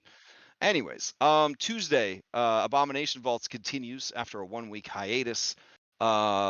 Cyberpunk Red continues, and then Wednesday, the moment I've been waiting for, Dragon's Dogma with unlimited carry capacity and running that doesn't drain stamina. Oh, yeah. It's going to be like Sonic the fucking Hedgehog. Oh, I'm so excited. And maybe I threw a titties mod in there and also increased my jump by 60%. I don't know. I went a little crazy. I was pretty bad when I was grabbing the mods. Anyways, I'm really excited about playing because I was at a point where I was like, I can't take another fucking step in this world. And then when that bitch dropped the 15th tornado of the night, I swear to God, Dom, I almost got taken out of this world. I almost got taken up in it. I was hearing it. I'm not Christian, but Jesus Christ was standing next to me with a hand on my shoulder, and he said, "Are you ready? Is it time to go?" And like the staircase to fucking heaven was there, because that's how bad the rage aneurysm was. So you were knocking on heaven's door, were you? Yeah, absolutely, yes. Axl Rose was there. Sorry, Axl Rose, if you're still alive. And then we were like, "Oh shit." Sort of. I don't know. Yeah, you know. So you busted out your game shark, huh? Yeah, I was like, I'm either gonna quit the playthrough, or I'm going to be able to walk more than 15 feet without gasping for breath. Because I thought it'd be cute to make a small character with big muscles, which is apparently one of the worst combinations of builds that you could possibly make. Because silly me, I didn't think that your physical attributes actually did anything mechanically. Yeah. Those old-timey games. Oh my God. Yeah. Before they had to worry about like equity and, being appropriate and, ableist and all that, they were just like, yeah, of course you don't run as fast. You're small, like, halflings before the multiverse book came out. So yeah, I'm trotting along carrying my 400 pounds of muscle on my 3-foot tall frame. And I have to stop every 15 feet to gasp for breath. And then the 3 tall, hot women that carry all my belongings for me, they're like, "Oh, how many times do I have to help you, master?" And it's just like, this is not fun. Hey, at least you can pick up people and throw them off cliffs. I could pick up I picked up my own person at one point and thought about throwing them off a cliff. It was You a fun experience. should when she summoned that tornado. You know, there's a cliff, right? Listen, the one monster in the game that my character is designed to fight, I wasn't able to fight because Gibby's level 84 character kept dropping fucking tornadoes on a creature that's immune to magic. And so it's just living its best life in the middle of this tornado. We're all getting blown around. Nobody can see anything. And I'm like, just dying. I'm like, just heal. Don't do this. And she's like, here's another tornado, master. And I was just like, buddy, I haven't run into a single golem the whole game. Last night, I ran into like 4. And like tornadoes nonstop. And I was just like, I don't think I've been that mad in a video game in a very long time. Like in a very long time. Yeah. I was like, yeah, I was about to leave this world. I was so upset. So, All right. goddamn. Anyways, so that's the stream. Hope everybody has a great night, and see you on the Discord. And Remy, if you have any questions about the monk build, you'll be the first person to try these monk changes. So excited to see how that goes. Just hit me up as always. So I will. all right. Thank you. All right. Anyone else have announcements before we adjourn? No, I guess for Cyberpunk, come out because they are dealing with something they're pretty interesting, I guess. Yeah. For once, I'm having nightmares not about Strahd. Oh, wow. All right. Well, now that you've met him, I mean, those nightmares might turn Anyways. to okay. Yeah. All right. See you, stream. Kind of